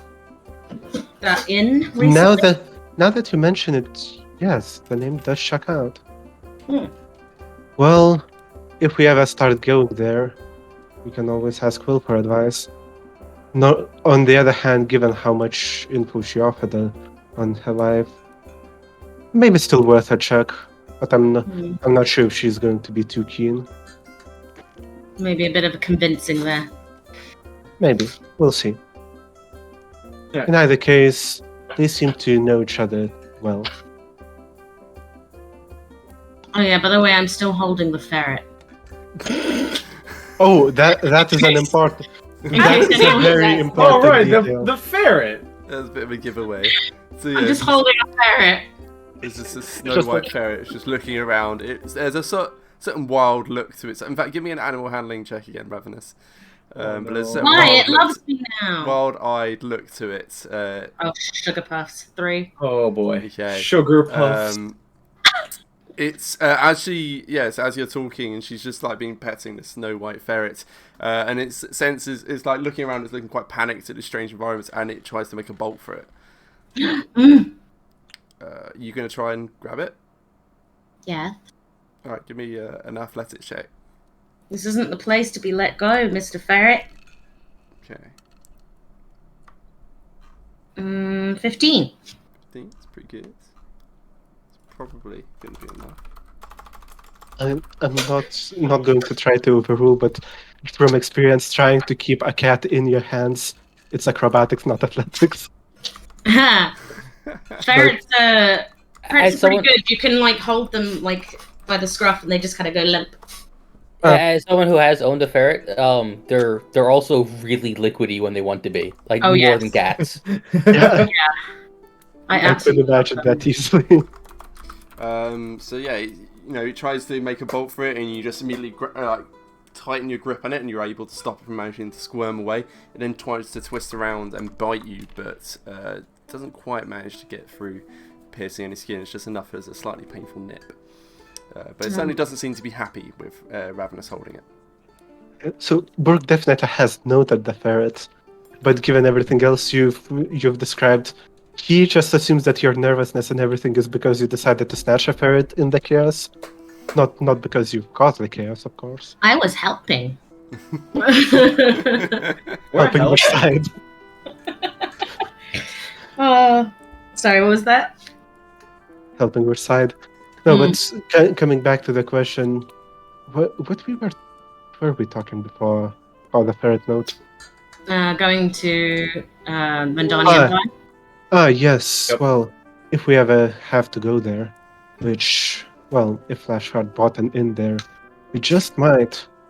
It's going to be good to know those two. They might prove useful. they might prove helpful, rather. As for Xander, he seems to have traveled a little. Not much of a combatant, at least. Not by Wolf's words. We'll see. So Will comes from a really, really far place.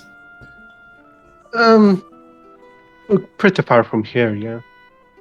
That said, she has been here for quite a few years, I figured. Well, she's known well in the arena circuit, so I'd assume she's been here for a little while. Yeah. Probably best to ask her herself. I'll see when I get a chance. So, Lyra, where have you been all this time? I thought it wise to go talk with the Duchess about what happened with our contact and the information about the Green Marcher. Also, I just added that up. I have no idea. I'm sorry if that's inconvenient. That's probably quite convenient to save us a scene. I was literally sitting here going, wow, they had a session outside of this game. Wow, that's really impressive. So mostly what happens... improv skills. So what happened is Lyra got to the palace. She was indisposed at the time, so he just gave a detailed report to one of the guardsmen, who's then promised that he'll pass it on to... So you don't know what the reaction is going to be like. Would that happen to be the Mr. Rock? Dwayne Rock. Dwayne Rock, my favorite guard. I mean, because he's not... Well, he might have been present, but he certainly wasn't the one writing down notes, because he's illiterate. Yeah. But, yeah, he might have been around. No, it was Karen who's the one who's taking notes. There you go. Okay. So, meanwhile, Will, you went to the bar to go get drinks, I believe? Yeah, is Danny DeFito still giving me evils? No. Less you, more Lyroon specifically. Like he's just sitting there brooding, staring at Lyroon, because Lyroon's the person who actually rugby tackled into the ground. He has no qualms with you. I'm pretty sure Brewer helped. Yeah. Brewer was there too, yeah. Question that I probably should have asked before right this minute, but didn't. Is there a different language that Xander and I speak where we're from? Not or is really. it just common with an accent? Yeah, I mean the nobility, the very high-end nobility would speak something that's known as High Common. Oh God, not High Common. Yes. Which a couple of you have come across before, but essentially it's unnecessarily flouncy language. It's the exact what Will would hate. And she would never deign to speak it. Makes sense. Yeah. Just checking. Okay. Whoa! Sorry, yeah. Yo! There's a dragon in this inn! A dragon! Yeah, it's this guy on a motorbike who just loves driving around here. But yeah, it's because I had to turn off the input sensitivity on Sammy's Discord so that it didn't cut her out for no reason. So yeah, you were grabbing drinks. Yeah, sorry. So, she's just gone with Alexander to grab drinks. She looks back. She's like, "This is gonna be a thing. I can tell." What is going to be a thing? Yeah. What are the sticks it is that Ravenous and Nanto are up to? I don't know. I don't want to deal with it, but I'm gonna. Anyway, never mind. What are you having? Some fruity, expensive, I'll bet, huh? But of course. Yeah, what is your sweetest wine that you have on offer? And he's like leaning over towards the barman, he's looking over, and then he just like mutters under breath, I suppose that makes you the mother of the group then. Well, probably like that. But no. No, you know what? I think I'm gonna reject that title right now. Yep. Tough love really isn't enough when it comes to these guys. They didn't even have a healer. How did they stay alive this long? Never mind. You know what? Forget it. Let's just get your damn one. Well, healing only matters if you take wounds, but yes, it's certainly they look to be. And he just like glances back, and it is very... Ravenous is dancing with a raven. It's like this blue-skinned tiefling is like trying to wrestle this ferret. There's this hulking hobgoblin with an entire armory on his back. Nanto in his brightly coloured robes, like standing there and just like probably shooting confetti for no reason. And then Lyroon just standing there looking relatively normal amongst this chaos. And just, yeah, certainly. But pinching the bridge of his nose really hard. Certainly a diverse group of individuals. I can see why you wanted to take care of them at least. And on that note, Xander probably can tell that Will's not at her tip-top. He would have seen her fight, whether he likes to or not. And she's, a lot of talk, but obviously not at full strength. So your sweetest wine. And then the barman just like starts putting out various bottles and he's like, I think yes, this one will do very nicely. I do like the dessert wine. Yeah. To be honest, I think they'd do better off without me, but I don't know. I guess I like them. Well, they don't strike me as the type to just bring someone along for the fun of it, no? They're also not the type to take no for an answer. It's true. That sounds... He just gives this knowing smile and a chuckle. That sounds rather familiar, Will. I could say the same to you. Well, it seems we're all stubborn then. Yeah, well, maybe that's why we get along. And what will you be having? I look at the barman and stare him straight in the face, and I tell him, do you have ale? Indeed. And I say stare him right in the face, but all he can see is her eyes through the helmet. But yes, we have ale, of course. It's... What kind of tavern would we be if we didn't? We brew it downstairs. It's a craft ale. Craft ale. Craft ale, oh yes. Would you like... Think the Onisos, bring on the ale. And I'll have something, I don't know, what would most people like to have? I'll have 3 of those for everybody else. Well, I'm not going to drink this entire bottle of wine to myself. I'll share it out. Sure. Just the 1 ale then. How much is that? So for a fine bottle of wine, I think it's like 15 gold pieces. 10 gold pieces. And then for your ale, it will be a silver. So 10 gold and a silver for the round. Sure, I can do that. Yeah. You went to a high-end tavern. Why do we have Electrum? Nobody wants Electrum. I think it's nobody uses Electrum. Anyway, Willa's gonna just kind of smile and shake her head. You're in your damn wine. Right, I can contribute if you wish. Forget it. It's your tastes I got the issue with. Well, seriously, she points at herself. Bad taste. Very bad taste. Yes, you do have very bad taste, I know. But, some things are excusable. I forgot how quick you are with your tongue. Ooh, saucy. Indeed, like raises an eyebrow in so many ways. Shall we?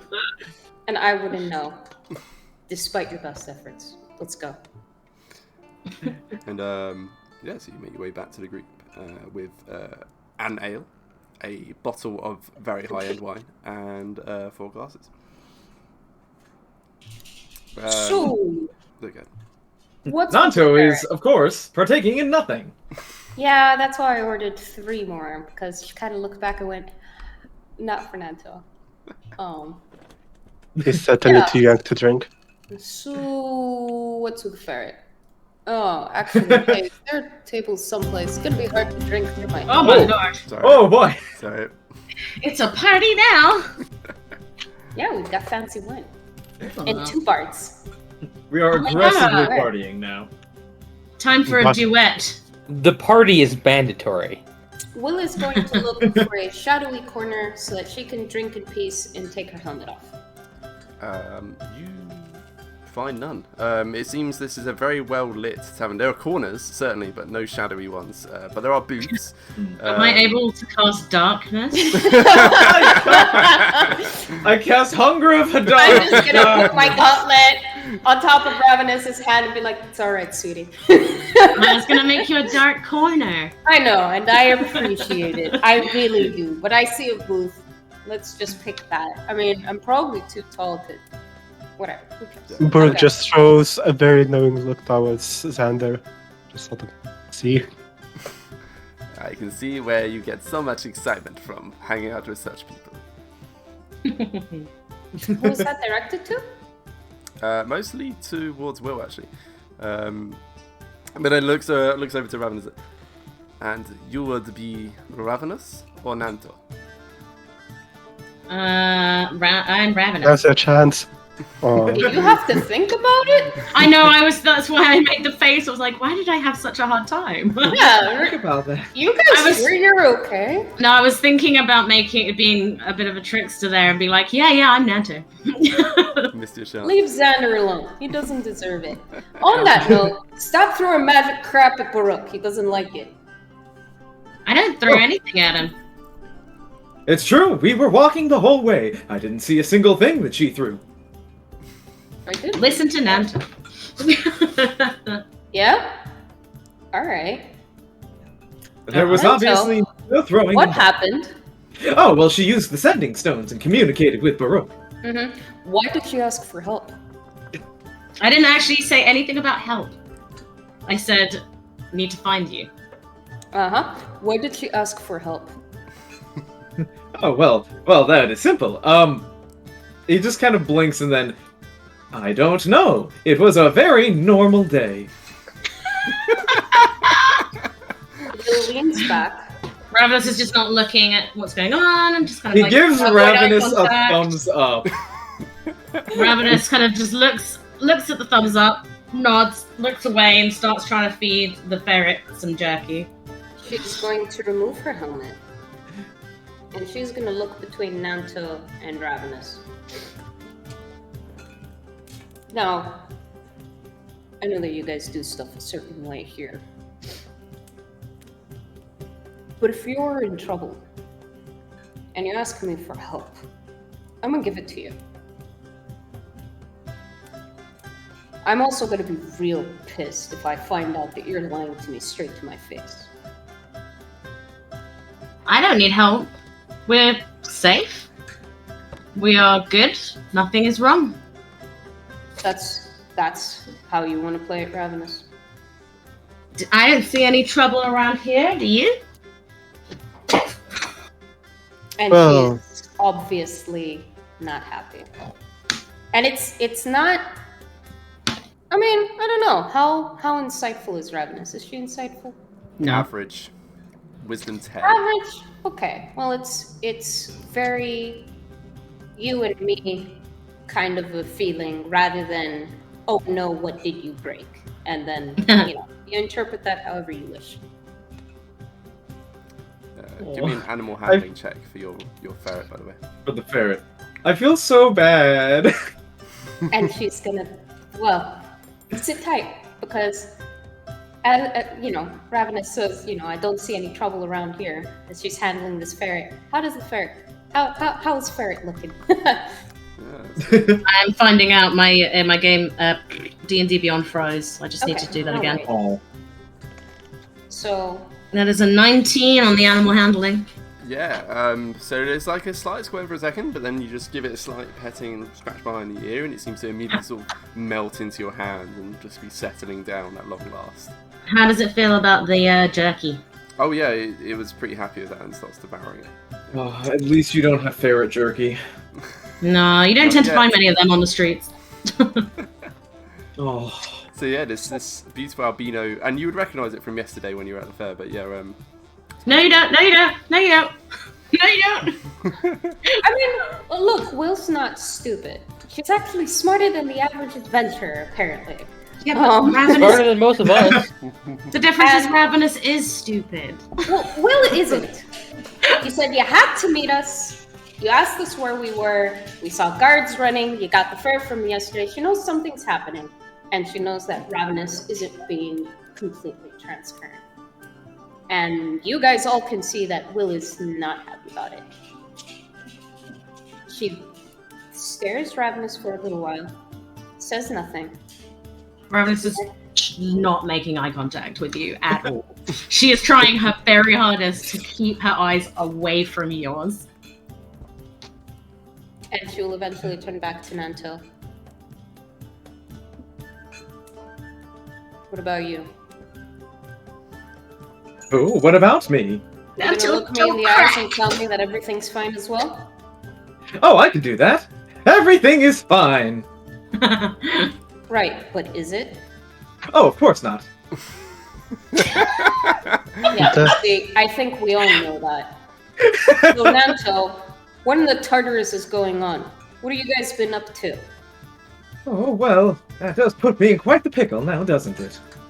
Yep, I bet it does. Crosses her arms and stares at Nanto.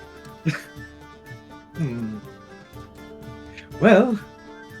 And he just looks to Ravenous and like... I'm gonna put it this way. You can either lie to me, or you can tell me what really happened, and I'll figure out why in the hell it is that you guys bothered asking me to join you in the first place.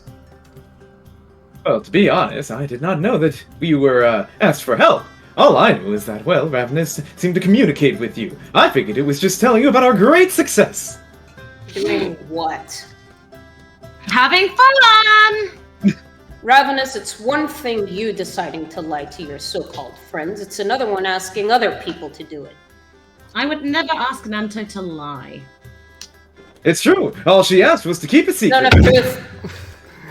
I'm done with this crap. Zone of truth right here in the end. I don't even care. Alright. Like Xander's just watching this and is just like amused mostly at the situation. But yeah, Nanto was told to keep a secret. Yeah. And now he feels bad that he's being called out on lying. I'm being lied to straight to my face. Paladin not happy. You're not lying. You're just not revealing the truth. AC 14. Okay. So was that Constitution? Charisma. Oh. Yeah. I hopefully will get away with this. Yeah, so You won't, because I'll know if you pass. Yeah, you know if they 25! Oh. But they'll definitely. I suppose that also includes me and Lyroon in it, right? I will say, even though I made the save, I think I will willingly not make the save. 24. There you go. Let me just roll for Xander as well, actually. The problem is, now that you've put him in a zone of truth, now he sees it as a lie. Yeah. No, now he sees it as a game. To tell the truth without telling the truth. Exactly! Now it's just a fun game. Oh wow, Burek. That one, -1 for a 0. -1! Man. It's all fine-ish. Yeah. Maybe. Saving face. So yeah, Xander passes as well.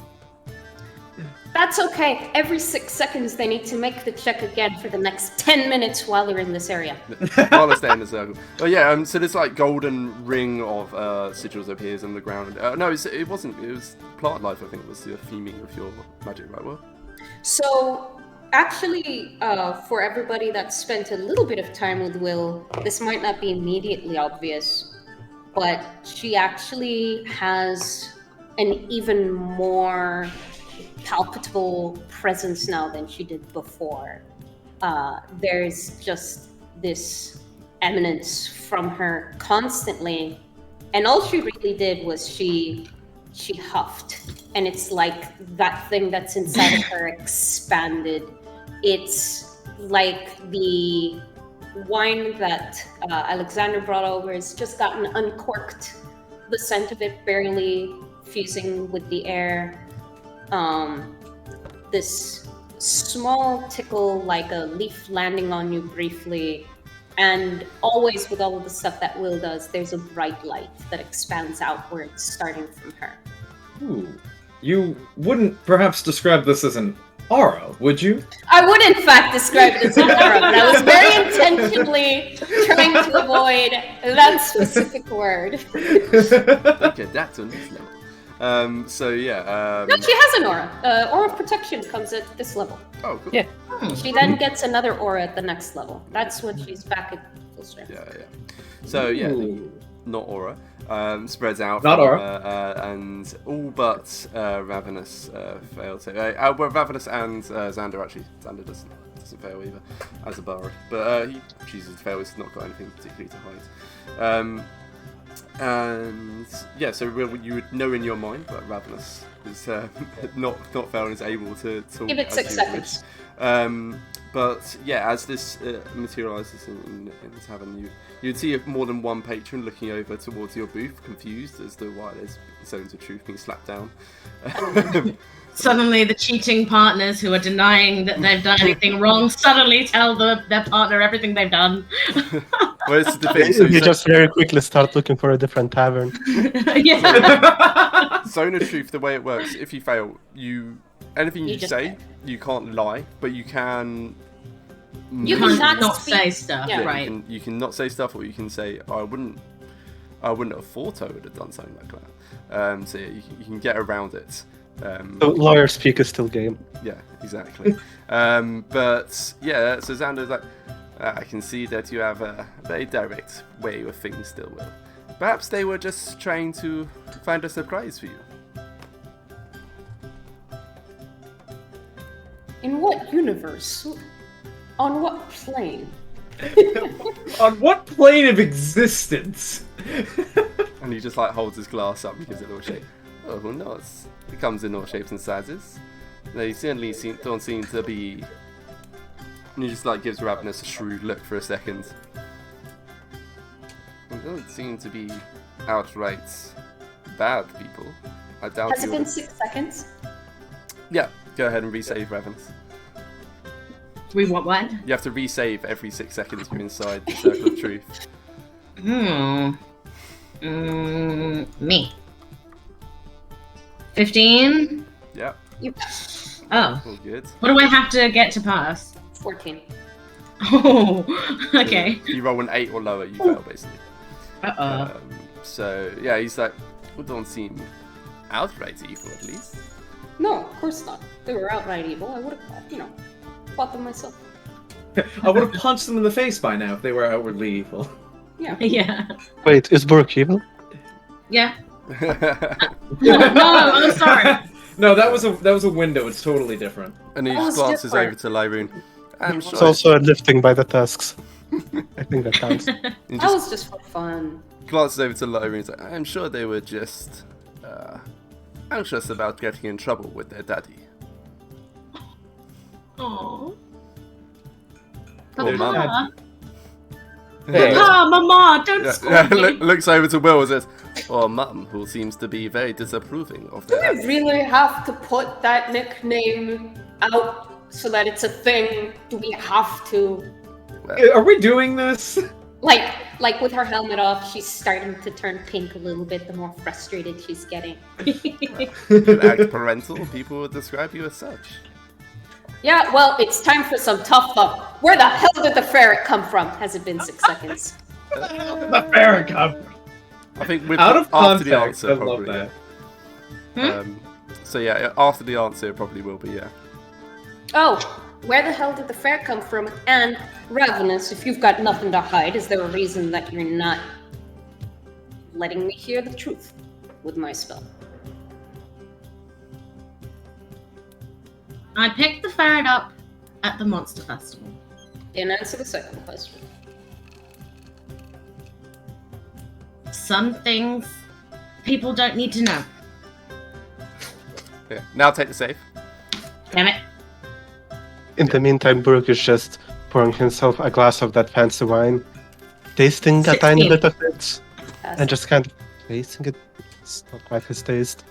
I pass you the ale. Why do people? I'm too busy to this? drink. Have my ale. So yeah, I mean, tasting the wine, it's a very sweet dessert wine. It's the kind of thing you would normally have after a meal with your dessert because it complements it. but apparently this man's We're decided about to have just desserts, so it's fine. Hey! Is that the episode name? Just desserts. Ooh! Chapter time. Okay. So, Ravenous has said, some things aren't for everyone to know. Yeah. Brooke, I haven't touched the ale yet, so you don't have to worry about germs or some crap. Just drink it. Here's to that. I suppose we'll leave you some of the wine then. Great. I think I still have some ale. I'm gonna try and sort of ease the situation. It's not gonna work, but I'm gonna get one of my nice ales out, and I'm just gonna go, "Here, Will, you seem thirsty." I don't think you understand me. Sorry, I didn't hear that. I don't think you understand me. The thing is, if I can't trust you, why would I want to fight with you? Nobody knows everything about each other. I'm sure there are things that you wouldn't want me to know. If there's stuff that you can't trust me over, then we'd go our separate ways. That's the way this works. I trust that you keep things that you need to keep to yourself. Well, I don't. And that's why we're doing this. I need to go let this ferret go now. Ravenous just literally gets up and starts walking out. No, you don't. Oh, I do! Zone of truth! I grab her tail as she's trying to leave. You can certainly And try. pull her back. Okay. Athletics? What, did she grab my hair? She's going to try and grab your tail. Oh, your tail. Oh, my tail! Yeah. Sorry, that's fine. Either's fine. I'm not gonna grab you by the hair. Oh, yeah, that's off limits, but the tail is that's fine. fine. That's fine. That's only a 13. So if you want to contest it, Ravenous, it would be acrobatics or athletics, up to you. Also, maybe another charisma save. I don't know. It's probably about Ravenous doesn't take well due to the past having her tail pulled. So Ravenous is gonna have a bad reaction, turn around with a primal savagery and swipe. Oh my gosh. jeez. What? Oh no!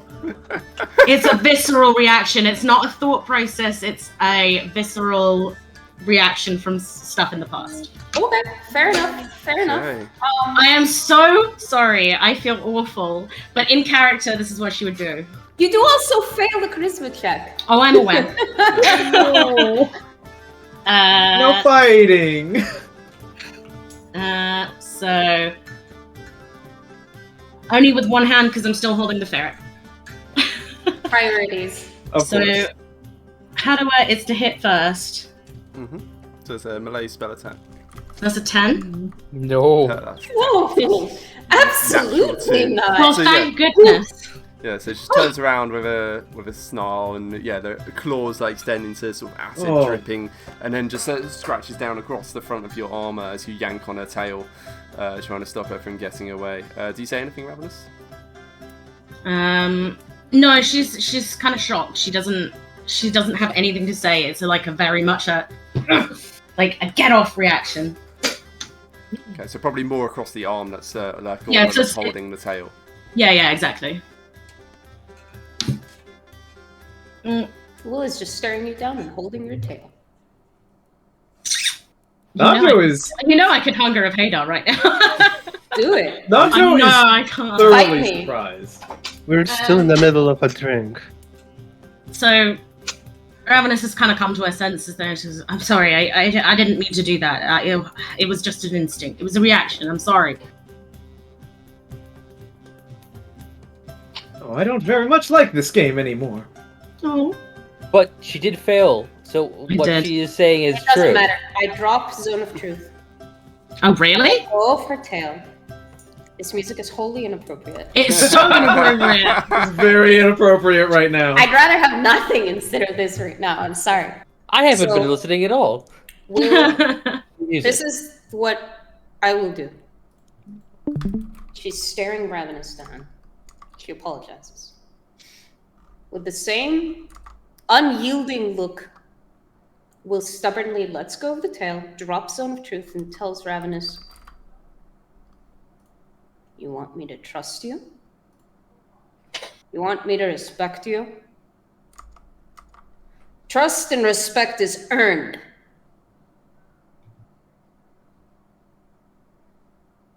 Now, if you want me to trust you, you better start acting in a way that makes me do it. I don't want to say anything that could get me pushed away. And she just turns and walks out.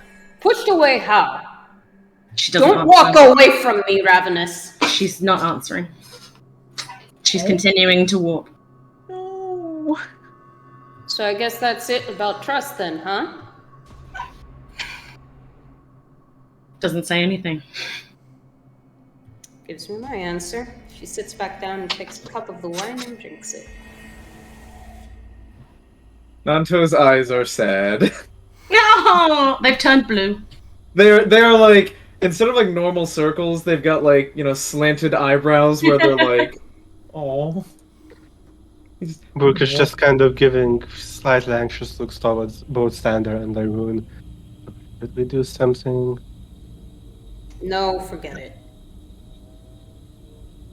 No, I didn't want this to happen. And yet it did. Mm-hmm. I don't like this game anymore. This isn't a game, Nanto. I thought you guys were in trouble. I was worried about you. This is the things I get? Shows the scratch marks on her armor. Gonna have to buff that out. Sorry. Well, she's not here anymore, so I suppose I could tell you everything then. Would that make it better? I'll tell you the same thing I told Ravenous. Like her pauldrons are, you know, slumped. She's slouching in her chair, and Alexander would know for what it's worth that it's all very intentional. Like anything but sitting nicely it takes conscious thought. Nanto, I gotta be able to trust you. All of you. It's hard to do that if you're lying to me. I just thought we were engaging in a bit of silliness. A good old game of secrets. So far, anything you guys have asked me, I've answered. They haven't asked me a lot. She explains to Alexander. Well, perhaps if they knew a little bit more about you, they'd be more inclined to share everything. I know certainly I have kept one or two secrets even from those I travel with, and I've been with them for months. That's because you're a bard. Oh, that excuses and a tiefling isn't different? That excuses everything then? Looks No, at absolutely Nanto, not. who is You also should a be bard. honest. No, absolutely not. You should be honest with the people you're with. I'm just not surprised you'd do that kind of a scummy thing, because, bards, man. Well. But I'm getting distracted.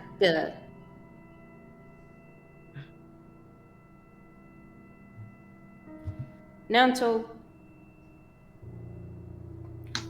you can tell me what happened or not.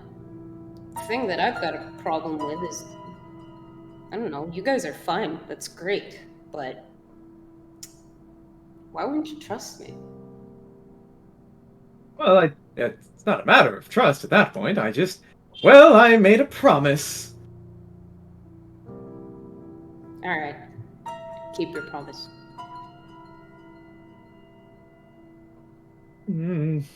I don't like this. This doesn't feel like it's resolving itself, does it? You guys are obviously used to doing things a certain way. I really don't like this music right now. Oh yeah, my it's so god. creepy. Sorry, I'm gonna quickly go I think to it's the spot bathroom. on for what's... No, I don't like this. I do not like the energy we've created in this game right now. But on different, I don't know what kind of music accompanies this angry conversation. Look, you I guys don't are want it to be obviously angry. used to doing things a certain way. I'm more the blunt, honest type, frankly. And if I got something to say, ain't even a dragon gonna stop me from saying it. Seriously, it's gotten me in trouble. Oh, sure, that's all well and good. I'm not gonna have you pick between me and Ravenous. That's it. There's not more to it than that. I won't do it. I'm not that kind of clone paladin. Yes, I quite don't enjoy being in the middle of things.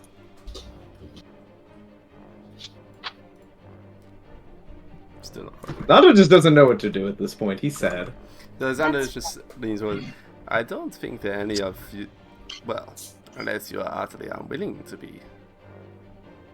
It seems you know that Ravenous is mischievous. You had suspicions already.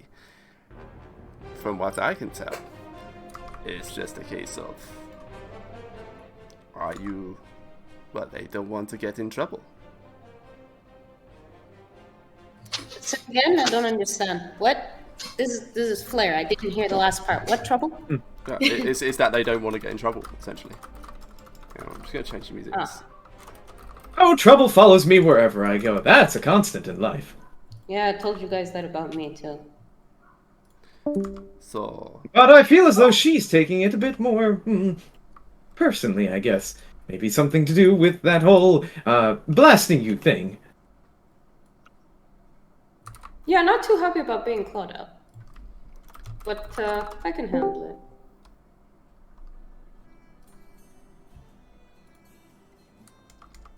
I feel as though there's definitely much more to this. And thinking back on it, I did have a pretty enjoyable time, but things did get a bit out of hand. Perhaps she fears, Nanto. Hmm? You can keep your promise. In fact, you know what? Why don't you guys, finish off this wine? Don't worry, Xander. I got better stuff, alright? Well, I doubt that, but I'm sure you'll like it more. She crosses her arms and gives him a look. And where has doubting me gotten you in the past? Well, not in the grave, at least. I'm not dead, so there's that. Is that the bar? But sure. Alright. Enjoy your lovely ale. I'm sure it's very good. Tell you what.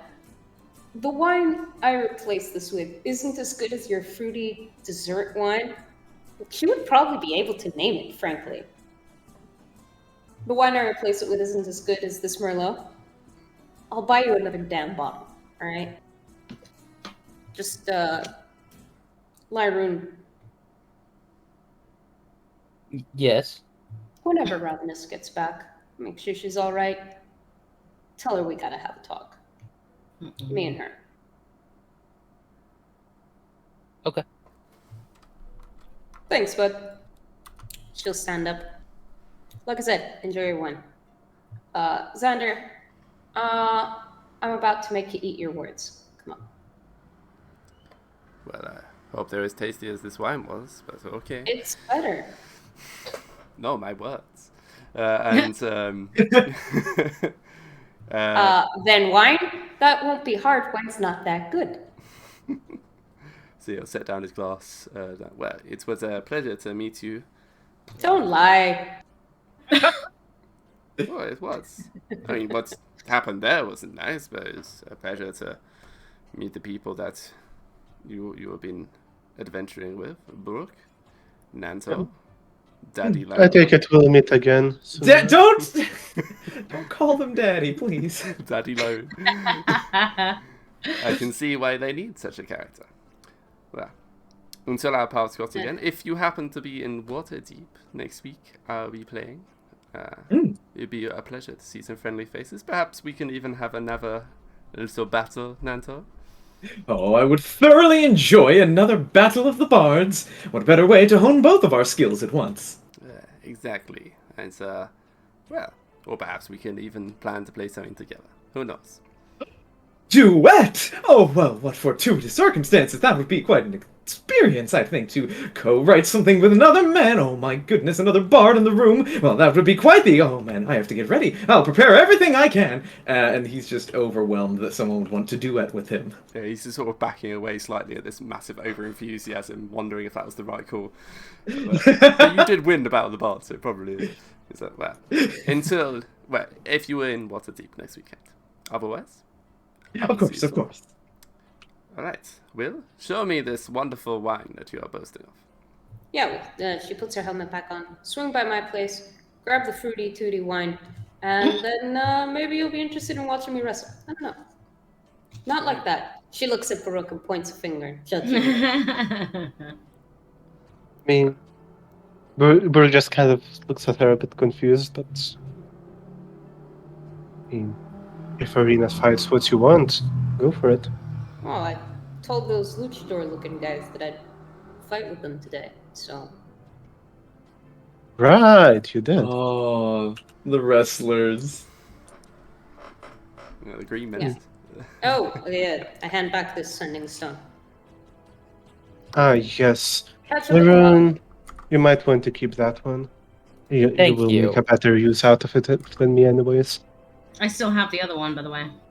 Yep. Yeah, but they're once a day. No, yeah, 25 up to 25 words once a day. So I could still technically send more. No? Oh, okay. It's like a message of 25 words. Right. But, the way we've ruled it on these ones is like use it, and it's like sending stones. So sending spells. So then that person can reply, and then so each stone has a charge. But I think because Baruch didn't reply right away, you had to use a charge on the stone. Okay. Yeah. So, sure. But for future. Worth knowing. Right, so you guys make your way out. You got your Will essentially is just like, I'm the problem here, is her interpretation. No. So she's removing the problem. Here we go again.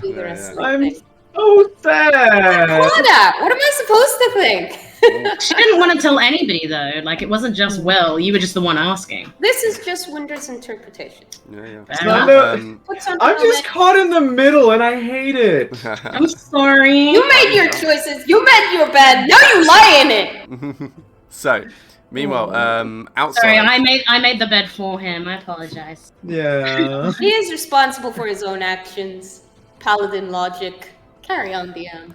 So, meanwhile, while they're getting up and making their way out, Ravenous. So you stormed out, ferret in hand, tail possibly slightly sore from being yanked. What do you do? I am making my way to a wooded area to let the ferret go. Oh, okay, cool. That probably is towards the Monster Festival. That's the nearest wooded area. Okay. So you make your way towards the Farmer's Gate exit. You can see, it's the same festival just going on all around you. There's a few interesting stalls that try to grab your attention, but you're probably fairly single-minded, I would imagine, about this task. And you got this ferret. It seems to be fairly calm in your hands now.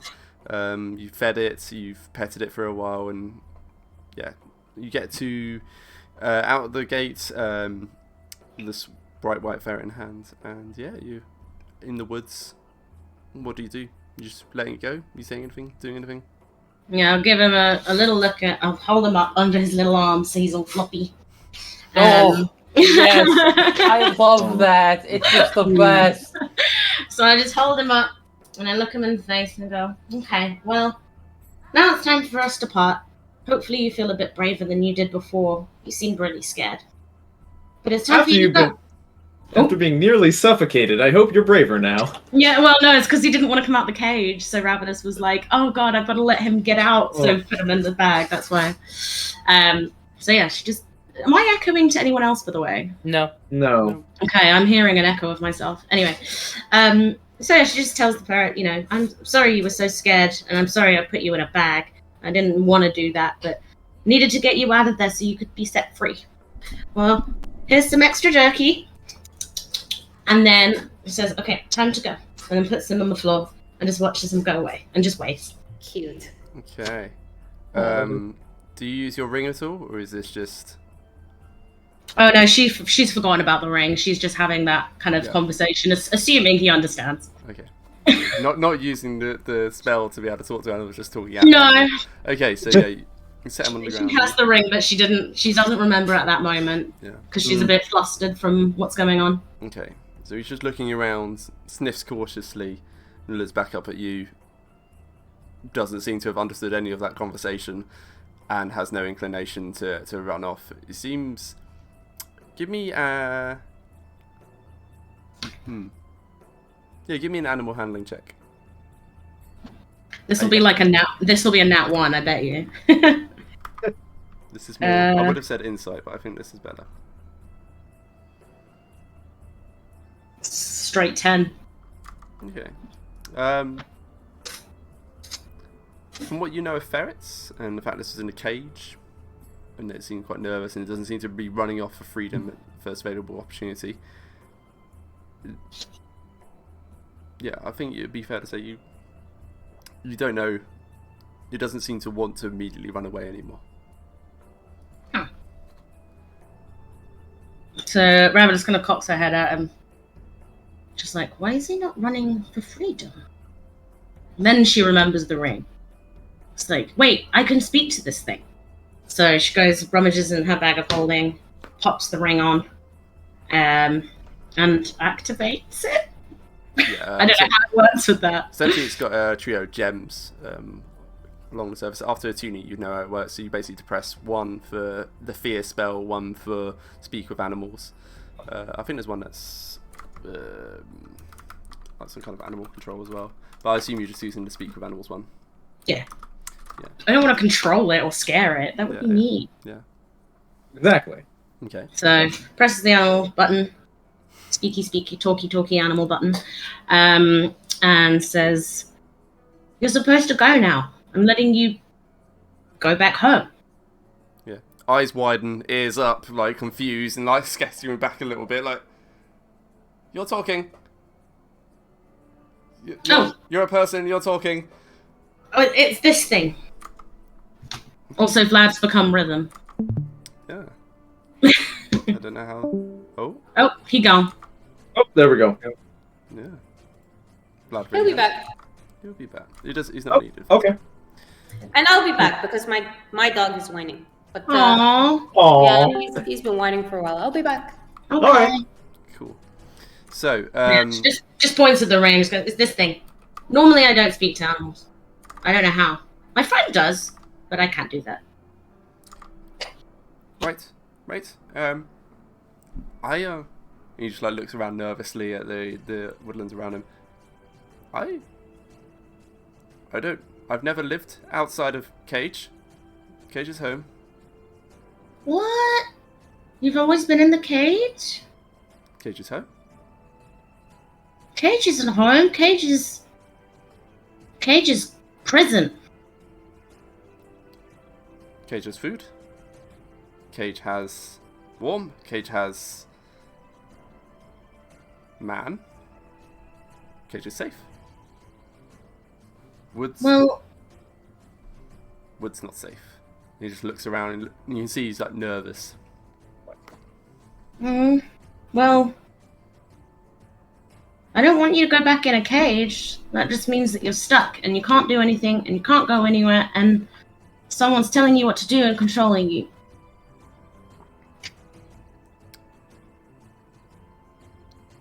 But Cage is home. And he just looks confused just at the whole concept of this conversation. It's quite a lot for this ferret brain to handle. I imagine. Yeah. Cage is home. Cage has food. Cage is safe. I could keep you safe. More meat snacks? Rummages in her bag. I have some meat snack. Takes a little bite because she's not eaten in a while since breakfast, and then gives the other half to the ferret. Devours it. Providing meat snack. Keep safe. I will always keep you safe. I don't want any animals not to feel safe. Then you are Cage. We'll work on that. I don't want to be known as a cage. You are Cage. And it just scampers up. You are the cage. you are in fact Cage. You are the cage. Starts sniffing and then proceeds to stuff face into wherever you keep your jerky. That would be the bag of holding, so that would be a suffocation nation, so I don't know about that. Which is Maybe not. Sniffing cautiously at the mouth of the bag of holding. Meat snacks. Okay. So just picks out the pouch of meat snacks and just pops them into like a side pocket. It's like, you can stay in there. Holds the pocket open. And then she dives in. New cage. Oh. Oh no. I don't want to be a cage, but that's so cute. Oh.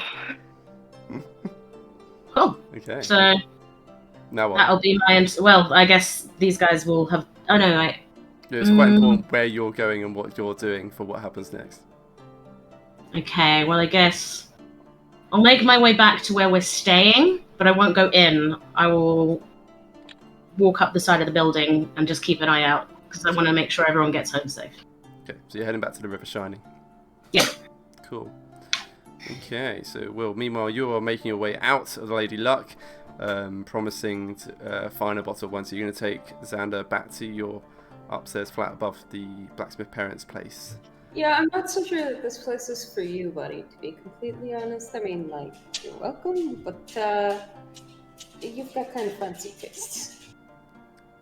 What, you don't want me to see where you live? Dude, I don't care. I'm saying you're a snob. Come up if you want, stay down here if you want. You're gonna get wine out of it either way. Well, if that is what you think, then I shall stay here. I will imagine. Snob! She's already going inside. Imagine the slovenly nature of your home. Although I have no doubts that your bed is ostentatious. Pokes her head back out the door. Why? Oh. Why? You are a lady of few secrets, but even I know that one.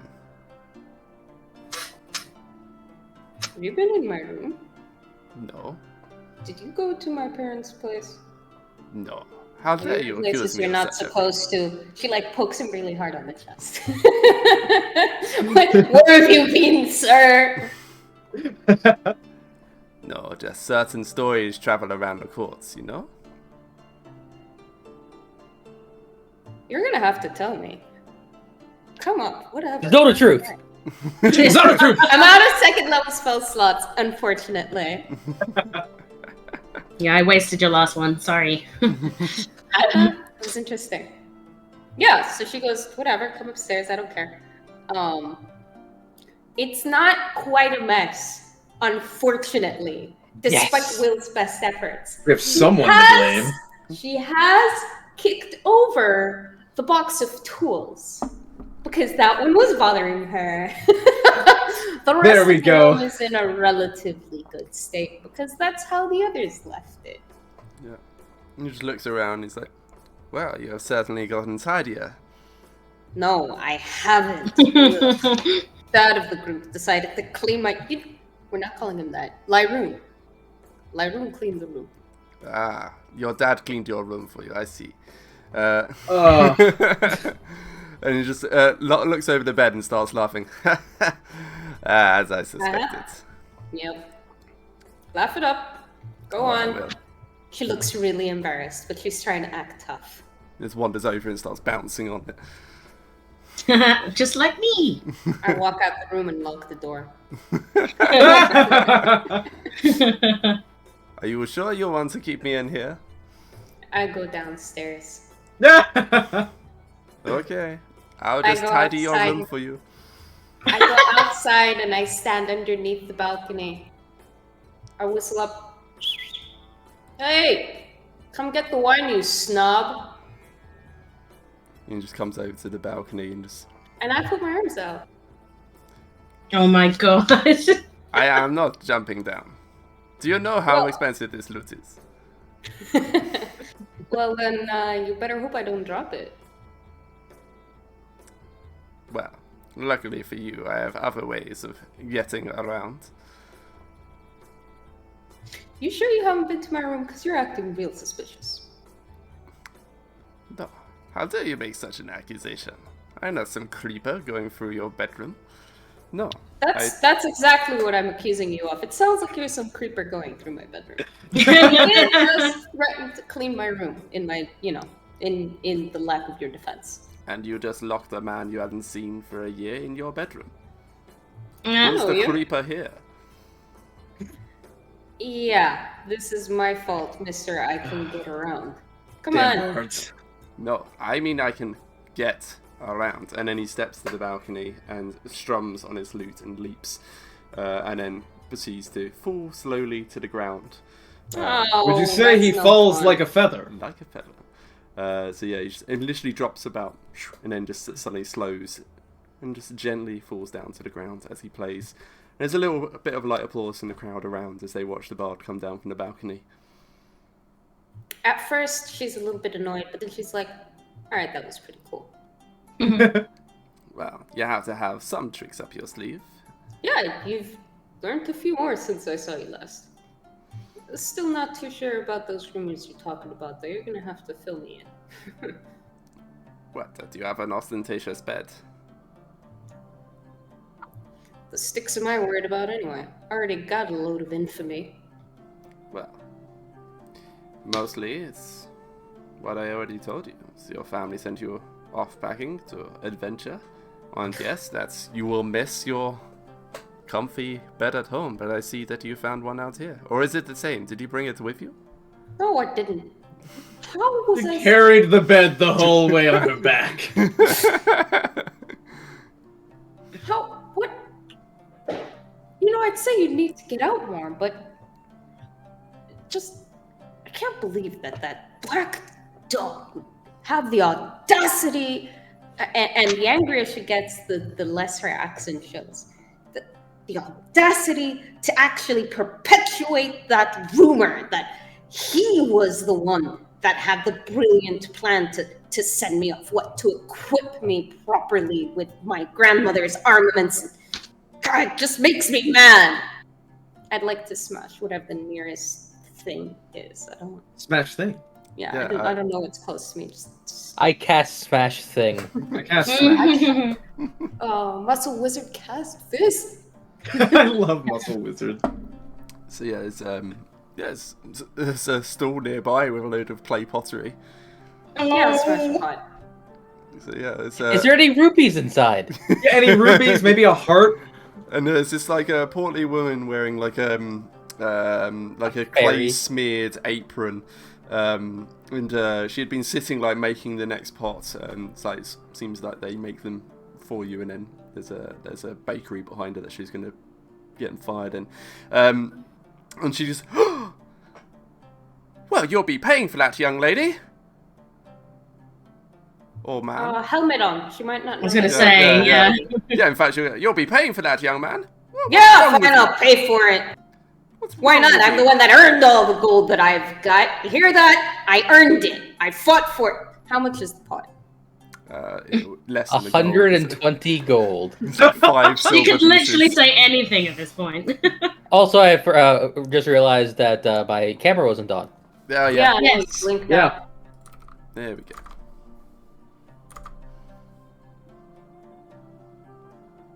Yeah, how much is it? 5 silver pieces. Costs more than a nail. Yeah.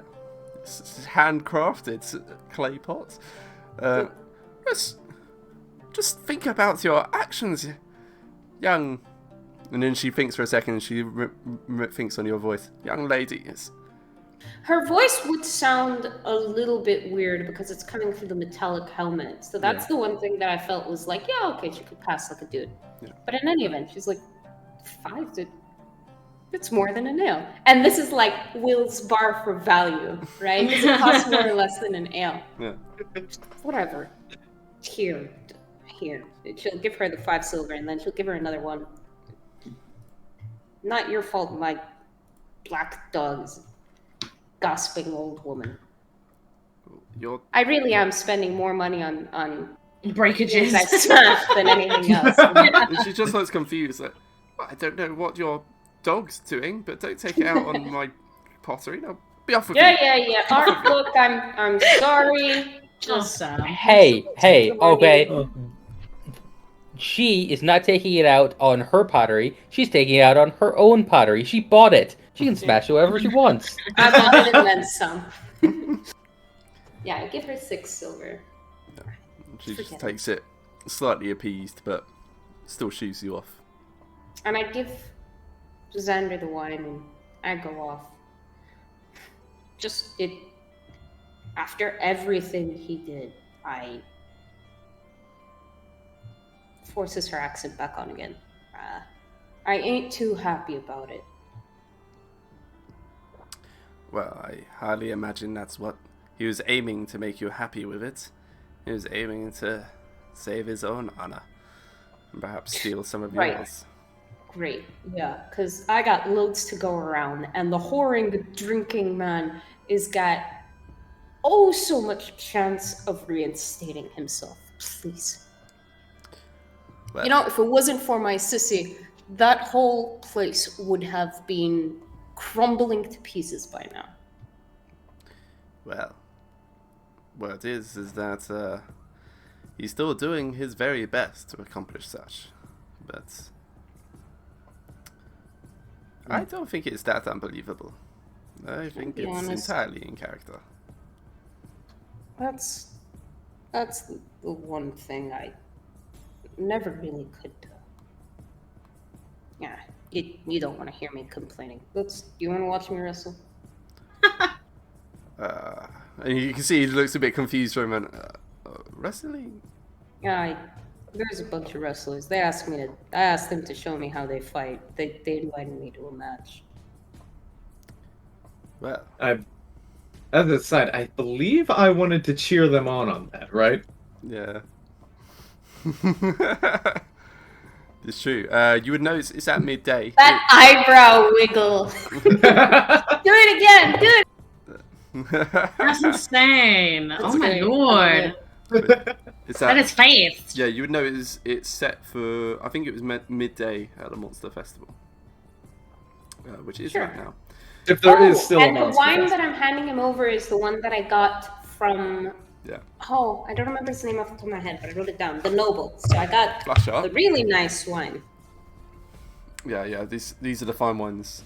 Oh no, not from Flashlight. This is from Masalas. Masalas. Yeah, the Venzani envoy. Yeah. So he looks it over and this wine was 15 gold pieces. Yeah. So if that's a scale for what's better, this is in fact better than what he got at the end. And he just looks over. Why on earth are you carrying wine like this around? Did I tell you, or did I tell you? Oh yes, this is technically finer. It's not a dessert wine, but it's a very fine wine. Well, obviously somebody's... You know what, Alexander? Just embrace the fact that you're this fast-talking, quick-witted, slimy creeper who is really damn good at music. You don't gotta be upping up the whole noble crap, seriously. Dessert wine goes with dessert. It's not something you have for brunch with people for discussion. No, but I prefer sweet wines. He just gives a simple shrug. But I will take your complimentative insult in hand. Well, it's her way. It's everything Will says. Personally, I entirely disagree with Will. Really. I mean, sure, but wine is wine. I also like drinking sweet wine. Yeah. But so does Sam. Anyway, if I get to see you wrestle, do you require oiling first? Oh God! I punched him. And he sort of rocks on the blow, like staggers to the sides, and then gets himself back on his feet. Try again. I suppose I deserve that one. But for real, you were wrestling in your armor? Yeah. I'll pick him up by the scruff of the whatever and lift him back up onto his feet. It doesn't feel... well. I will look forward to seeing how you are able to move and such. I've never wrestled before. I asked them to show me how they fight. Yeah, I'm gonna wear my Gramsci's armor. Well, we'll see how that goes. So yeah, by this point you'll be reaching the farmer's gate. I think you probably would have. Well, Ravenous, are you trying to? You would. Yeah, actually, I'll just wait for her to get headphones on. Ravenous, you would see Will and Xander making their way towards Farmer's Gate. Would you try to avoid them? Am I not on top of the river shining? Timings wise, you probably would have passed on the way. Ravenous panics and makes herself invisible. Cool. Using the last of her spell slot. Yeah. Oh my god. Okay, easy enough. So yeah, you'd see them walking. You'd just see Will like sock Xander in the arm, and he sort of staggers her to the side. But yeah, she's invisible, so Will, you don't see her. So yeah, you were making your way out of Farmer's Gate, and yeah, you're just following that familiar path over towards the Monster Festival. You see maybe a dozen people coming back from the Monster Festival. There's a bit more traffic on the road coming away from it. There doesn't seem... There's 1 or 2 people coming the same direction as you. I look at Alexander and I'm like, want a lift? This is like what she does for people when we're in a big crowd if they can't see over, she puts them on her shoulders, but it feels a little bit weird. No, I can see just fine, thank you. I more want to see what your friends have been up to. We talking about the wrestlers still? No, I'm talking about... Just listen out for a moment, eh? And as you're walking, you can hear there's 1 or 2 people gossiping on the way back from the Monster Festival towards... God damn you, Xander! And so you're able to catch a couple of snippets of people talking.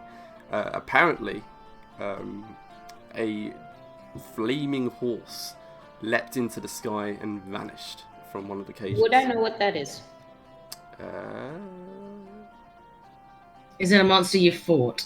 Yeah, is what you're asking. Yeah, I don't think you'd have. They're not particularly common, but you might have read of it. Give me a history check, see if you've read of such a thing. Okay. Because noble studies. It's like the Pokemon I don't remember the name of. Rapidash? Flareon. Yeah. Isn't Flareon the cat? I was gonna say Flareon's the tiger-y one, right? No, that's an Eevee evolution. That's an Eevee evolution. You're right. Anyway, so 15 history. Yeah, you can make a guess that that's potentially 15. Yeah. You have a vague idea of what that is. You don't know any of its characteristics, but you know that it's some kind of horse. Fiendish. Yeah, that's what I'm wondering. Does the paladin know that this is an evil thing? That's not that's necessarily what I'm that it's evil, but certainly that it's. Well, are all fiends evil actually? It's raw. Forgotten Realms 5e. Things that are evil. Things that are good. But you're the DM. You tell me. No, I mean there can be exceptions, but no, I feel it's complicated. Yeah. Is it like the vast majority are evil, and then there's a select few that break the mold? It's more like circumstantial. Just the ones you've read of tend to be used by evil masters. So it's the typical like mount that like a dark lord would be riding atop in the stories that you've read of. Okay, cool. Sure. So yeah, that's the only flaming horse that you can think of. I really hope that that's not what I think it is. Yes, it seems your friends have an interesting taste in things to release. But hang on, no. Ravenous never said anything about releasing anything. She said somebody released some stuff and it was great. We're listening to the gossip. Yeah, they're listening to the gossip though, but yeah. That's what I do together. It's the same as what I'd said. Yeah. It seems your friends have interesting activities they get up to. Man, I mean, okay, sure. So, dangerous monsters. I can fight monsters. I can handle that.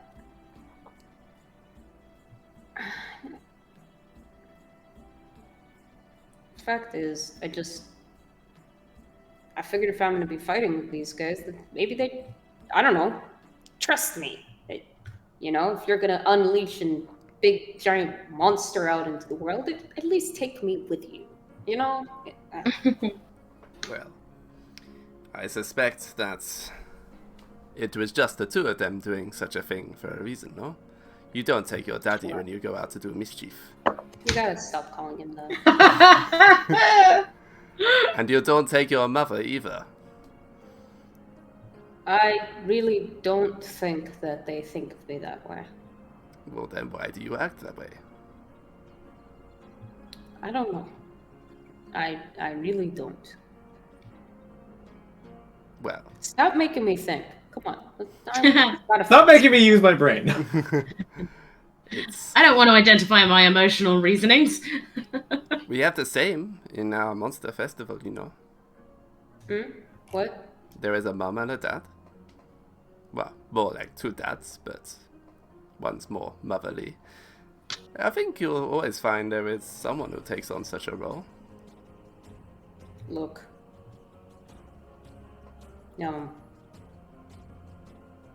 I don't know if this is a figure that exists, but Will follows the Greek gods, so maybe? Socrates says the best punishment for great leaders is to be led by unfit men. Maybe. I say, leader ain't worth squat if people don't want to follow. So, it's one thing saying that there's somebody who, yeah, okay, I want to take care of people. But, they gotta want to be taken care of. Well, perhaps they want to be taken care of, but on their own terms, you know?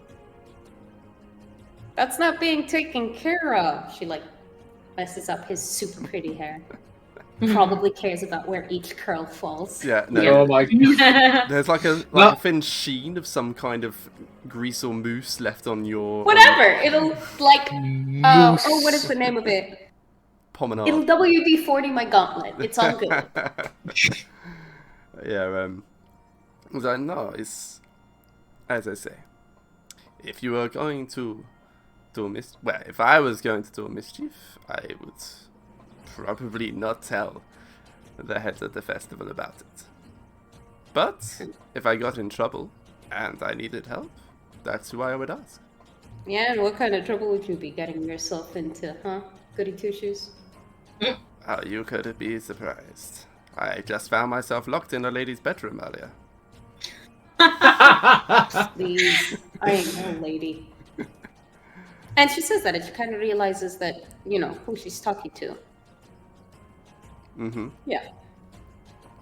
Well, let's see this lady wrestle, shall we? I'm starting to remember why I left. Yes.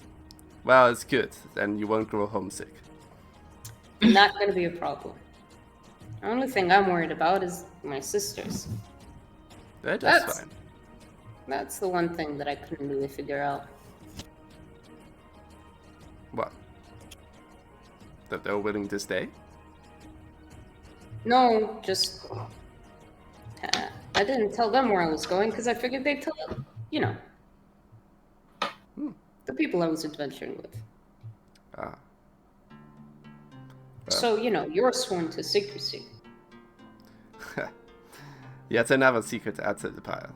I suppose I can manage. There's a small pause, but...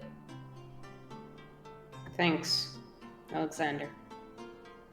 Really. What? You're a nice guy. Well, I can't say I don't try. Can't you? No, I really do try. But... I actually do try. Very, very hard. This doesn't come naturally to me. I try very hard every day. Alright, let's fight some frog people or redheads or whatever. You just look. And, frog people. Yeah, sure. Okay, I'll watch you. Shouldn't he know who they are? Aren't they part of the same troop? Oh yeah, no, it's a good true. point actually. Yes. Yeah. Yes, the Green Menace. Yeah, that's the one. I have yet to see him lose a bout. I can see why now you want to keep on the armor. You are looking to avoid his poisons. It's very smart. I like it. Yeah, sure, that's the reason. But, I'll have you know, they actually Hey, gave up in the last fight against and friends. Well, I look forward to hearing the story behind that one.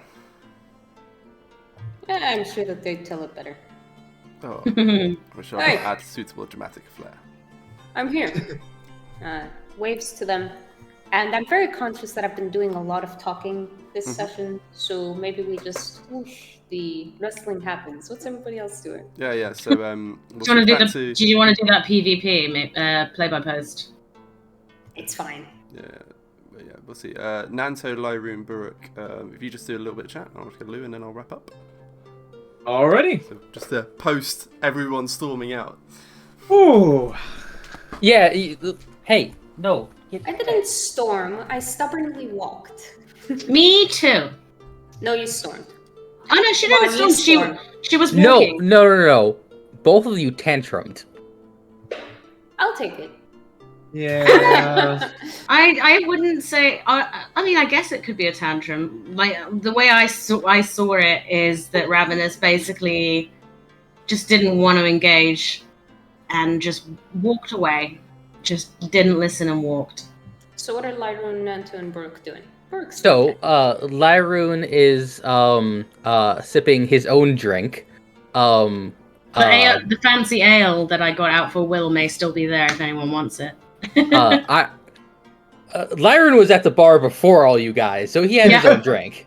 Okay. And is looking at Nanto with a bit of not quite mad, I'm disappointed. Exactly No! that. He's not pushing or anything. He's not asking him to talk. He's just simply saying, calmly that,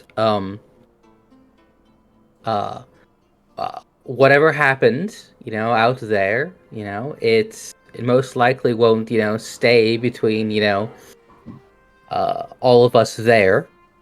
All of the people that were there, things, spread out, people talk, things have a way of getting back to you. Oh, well, of course. I wouldn't expect anything less. People have eyes, ears, and everything, Especially me. But yes, I definitely have human eyes and noses. Yeah. But it's not. But unfortunately, I made a promise, and it's not whether or not someone else mentions it. It's whether I mention it. And now I fear I've caused a big stir. It seems. I wouldn't put all the blame or almost any of it on your shoulders. No. There are some stubbornness in this group, with all of us, each of us wanting to do our own things and just our own things, but sometimes we need to work together. Oh, and that's what I did. I worked very much together with Ravenous, and it was a perfectly normal day.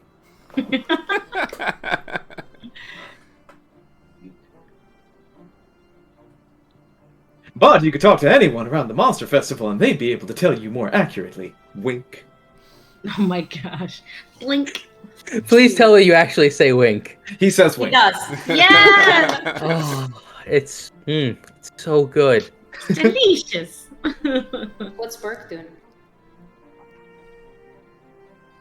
I was muted all this time, but yeah, Burke's not doing all I've been muted for an hour and a half. No, not that bad. But yeah, Burke's kind of finished the drink as Will left. Just goes, well, do you reckon we're in for another round of trying to convince Will she does want to stick with us? Oh, do we have to play that game again? I didn't like that one either. I tell you, for all the games that you have in this society, you don't play very fun ones all the time. There may be an interesting, part of that. We may not have to convince Will to stay with us. We may have to convince Ravenous to stay with us. Oh, really? And my, well, that is an entirely different guy. I was unprepared for that one.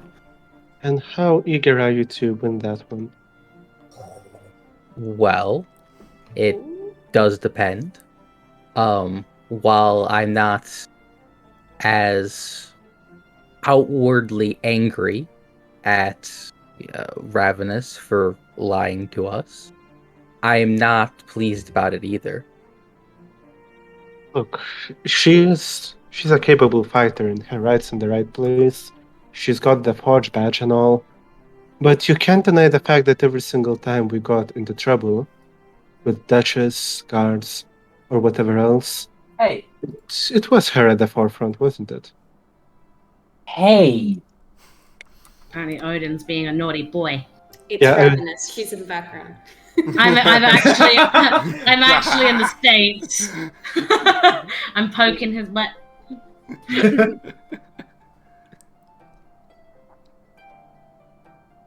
Well, I would hate to admit it, but I can't deny that she has been at the forefront of many misgivings. But a little mischief in life never hurt anyone, until it did. But you know how the saying goes. But it did. That's the point I'm making, Nanto. It did. Oh.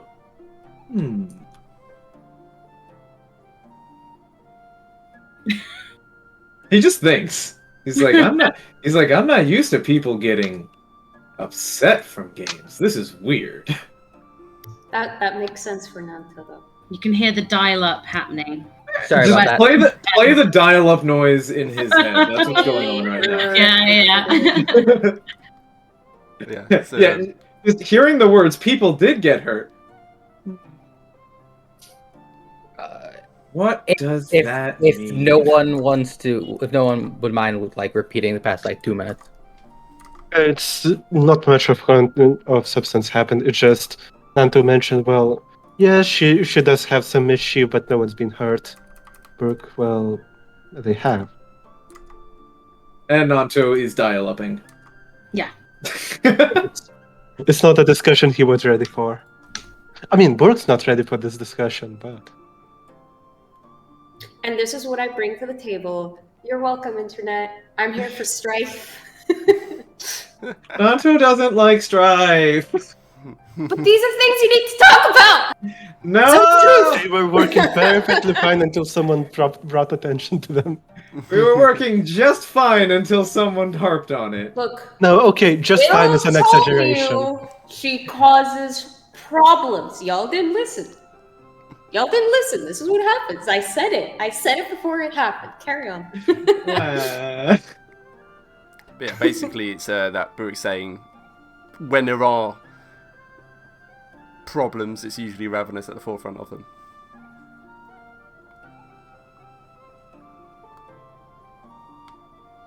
For your catch-up.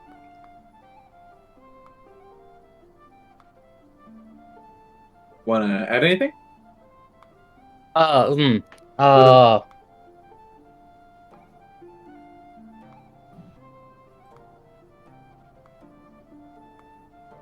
They all sit in silence for a while and feel everyone's judging Ravenous.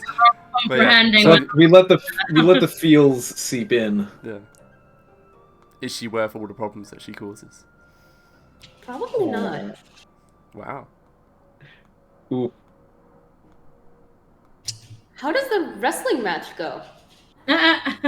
Oh, we'll do that. Well, I'll give you the summary of it next game. Yeah, just summarize it. It's fine. Lyran will say something like, she does have a lot of growth potential. You could say that again. Do you reckon?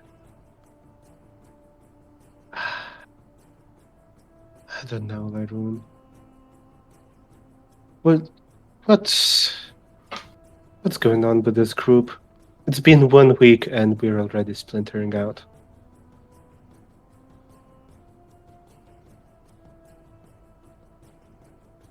Well, I just very much don't like the way that everyone has to, I don't know. Well, be so serious all the time? Yeah. Well, precisely.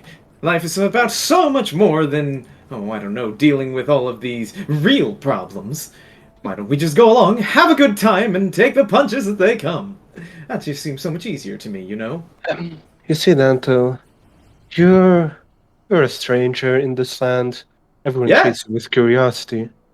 You see my skin. You see my ears. When people see me, the first notion they get is suspicion. If I could live just as you told me to, yes. It's also going to mean that I'm not going to be welcome around here too long. Oh, well, that's strange. I've been quite welcomed around here, and I do precisely that. That's my point entirely. Honestly, I'm not sure why Ravenous is as fine with it as she is, but I just like to be a decent adventurer. For once, I have a chance in my life to be that. But I'd rather not squander it. Wait, you have... Are you saying you have aspirations of heroism? Never put it that way, but you could say it. He makes an audible gasping noise. Again, reminder, no lungs. He makes the noise. Just imagine the sort of Darth Vader sound. You're a hero in the making! Oh my goodness! I had no idea I was traveling with a hero! Not yet, Nanto. Oh my goodness, we'll have to write a big old story about you. And you'll have to join the others, of course. Oh my goodness. Back, sorry again. And joining the others is exactly half the battle here, isn't it? Look at Will and how she wants to get away from us. Look at Ravenous and how she does whatever she wants instead of what's useful. It's a mess of a group, aren't we? But still, there's still a couple jobs, and if we come back to Duchess and tell her, well, we had a group of heroes dedicated to this task, and they kind of all split apart over squabbles, that's not going to be good for us, is it? That wouldn't do at all. That just does not sound good. And so I don't think we should. Instead, let us all just meet up, hug, and make up with each other. That way we can get on with our lives and making our wonderful stories again. That sounds wonderful. Truly it does. But that requires other people to get along.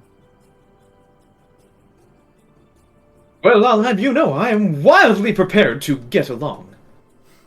And that is truly respectable for you. But other people have their other issues.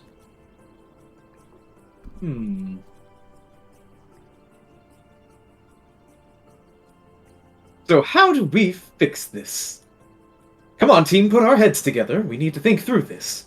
Cute.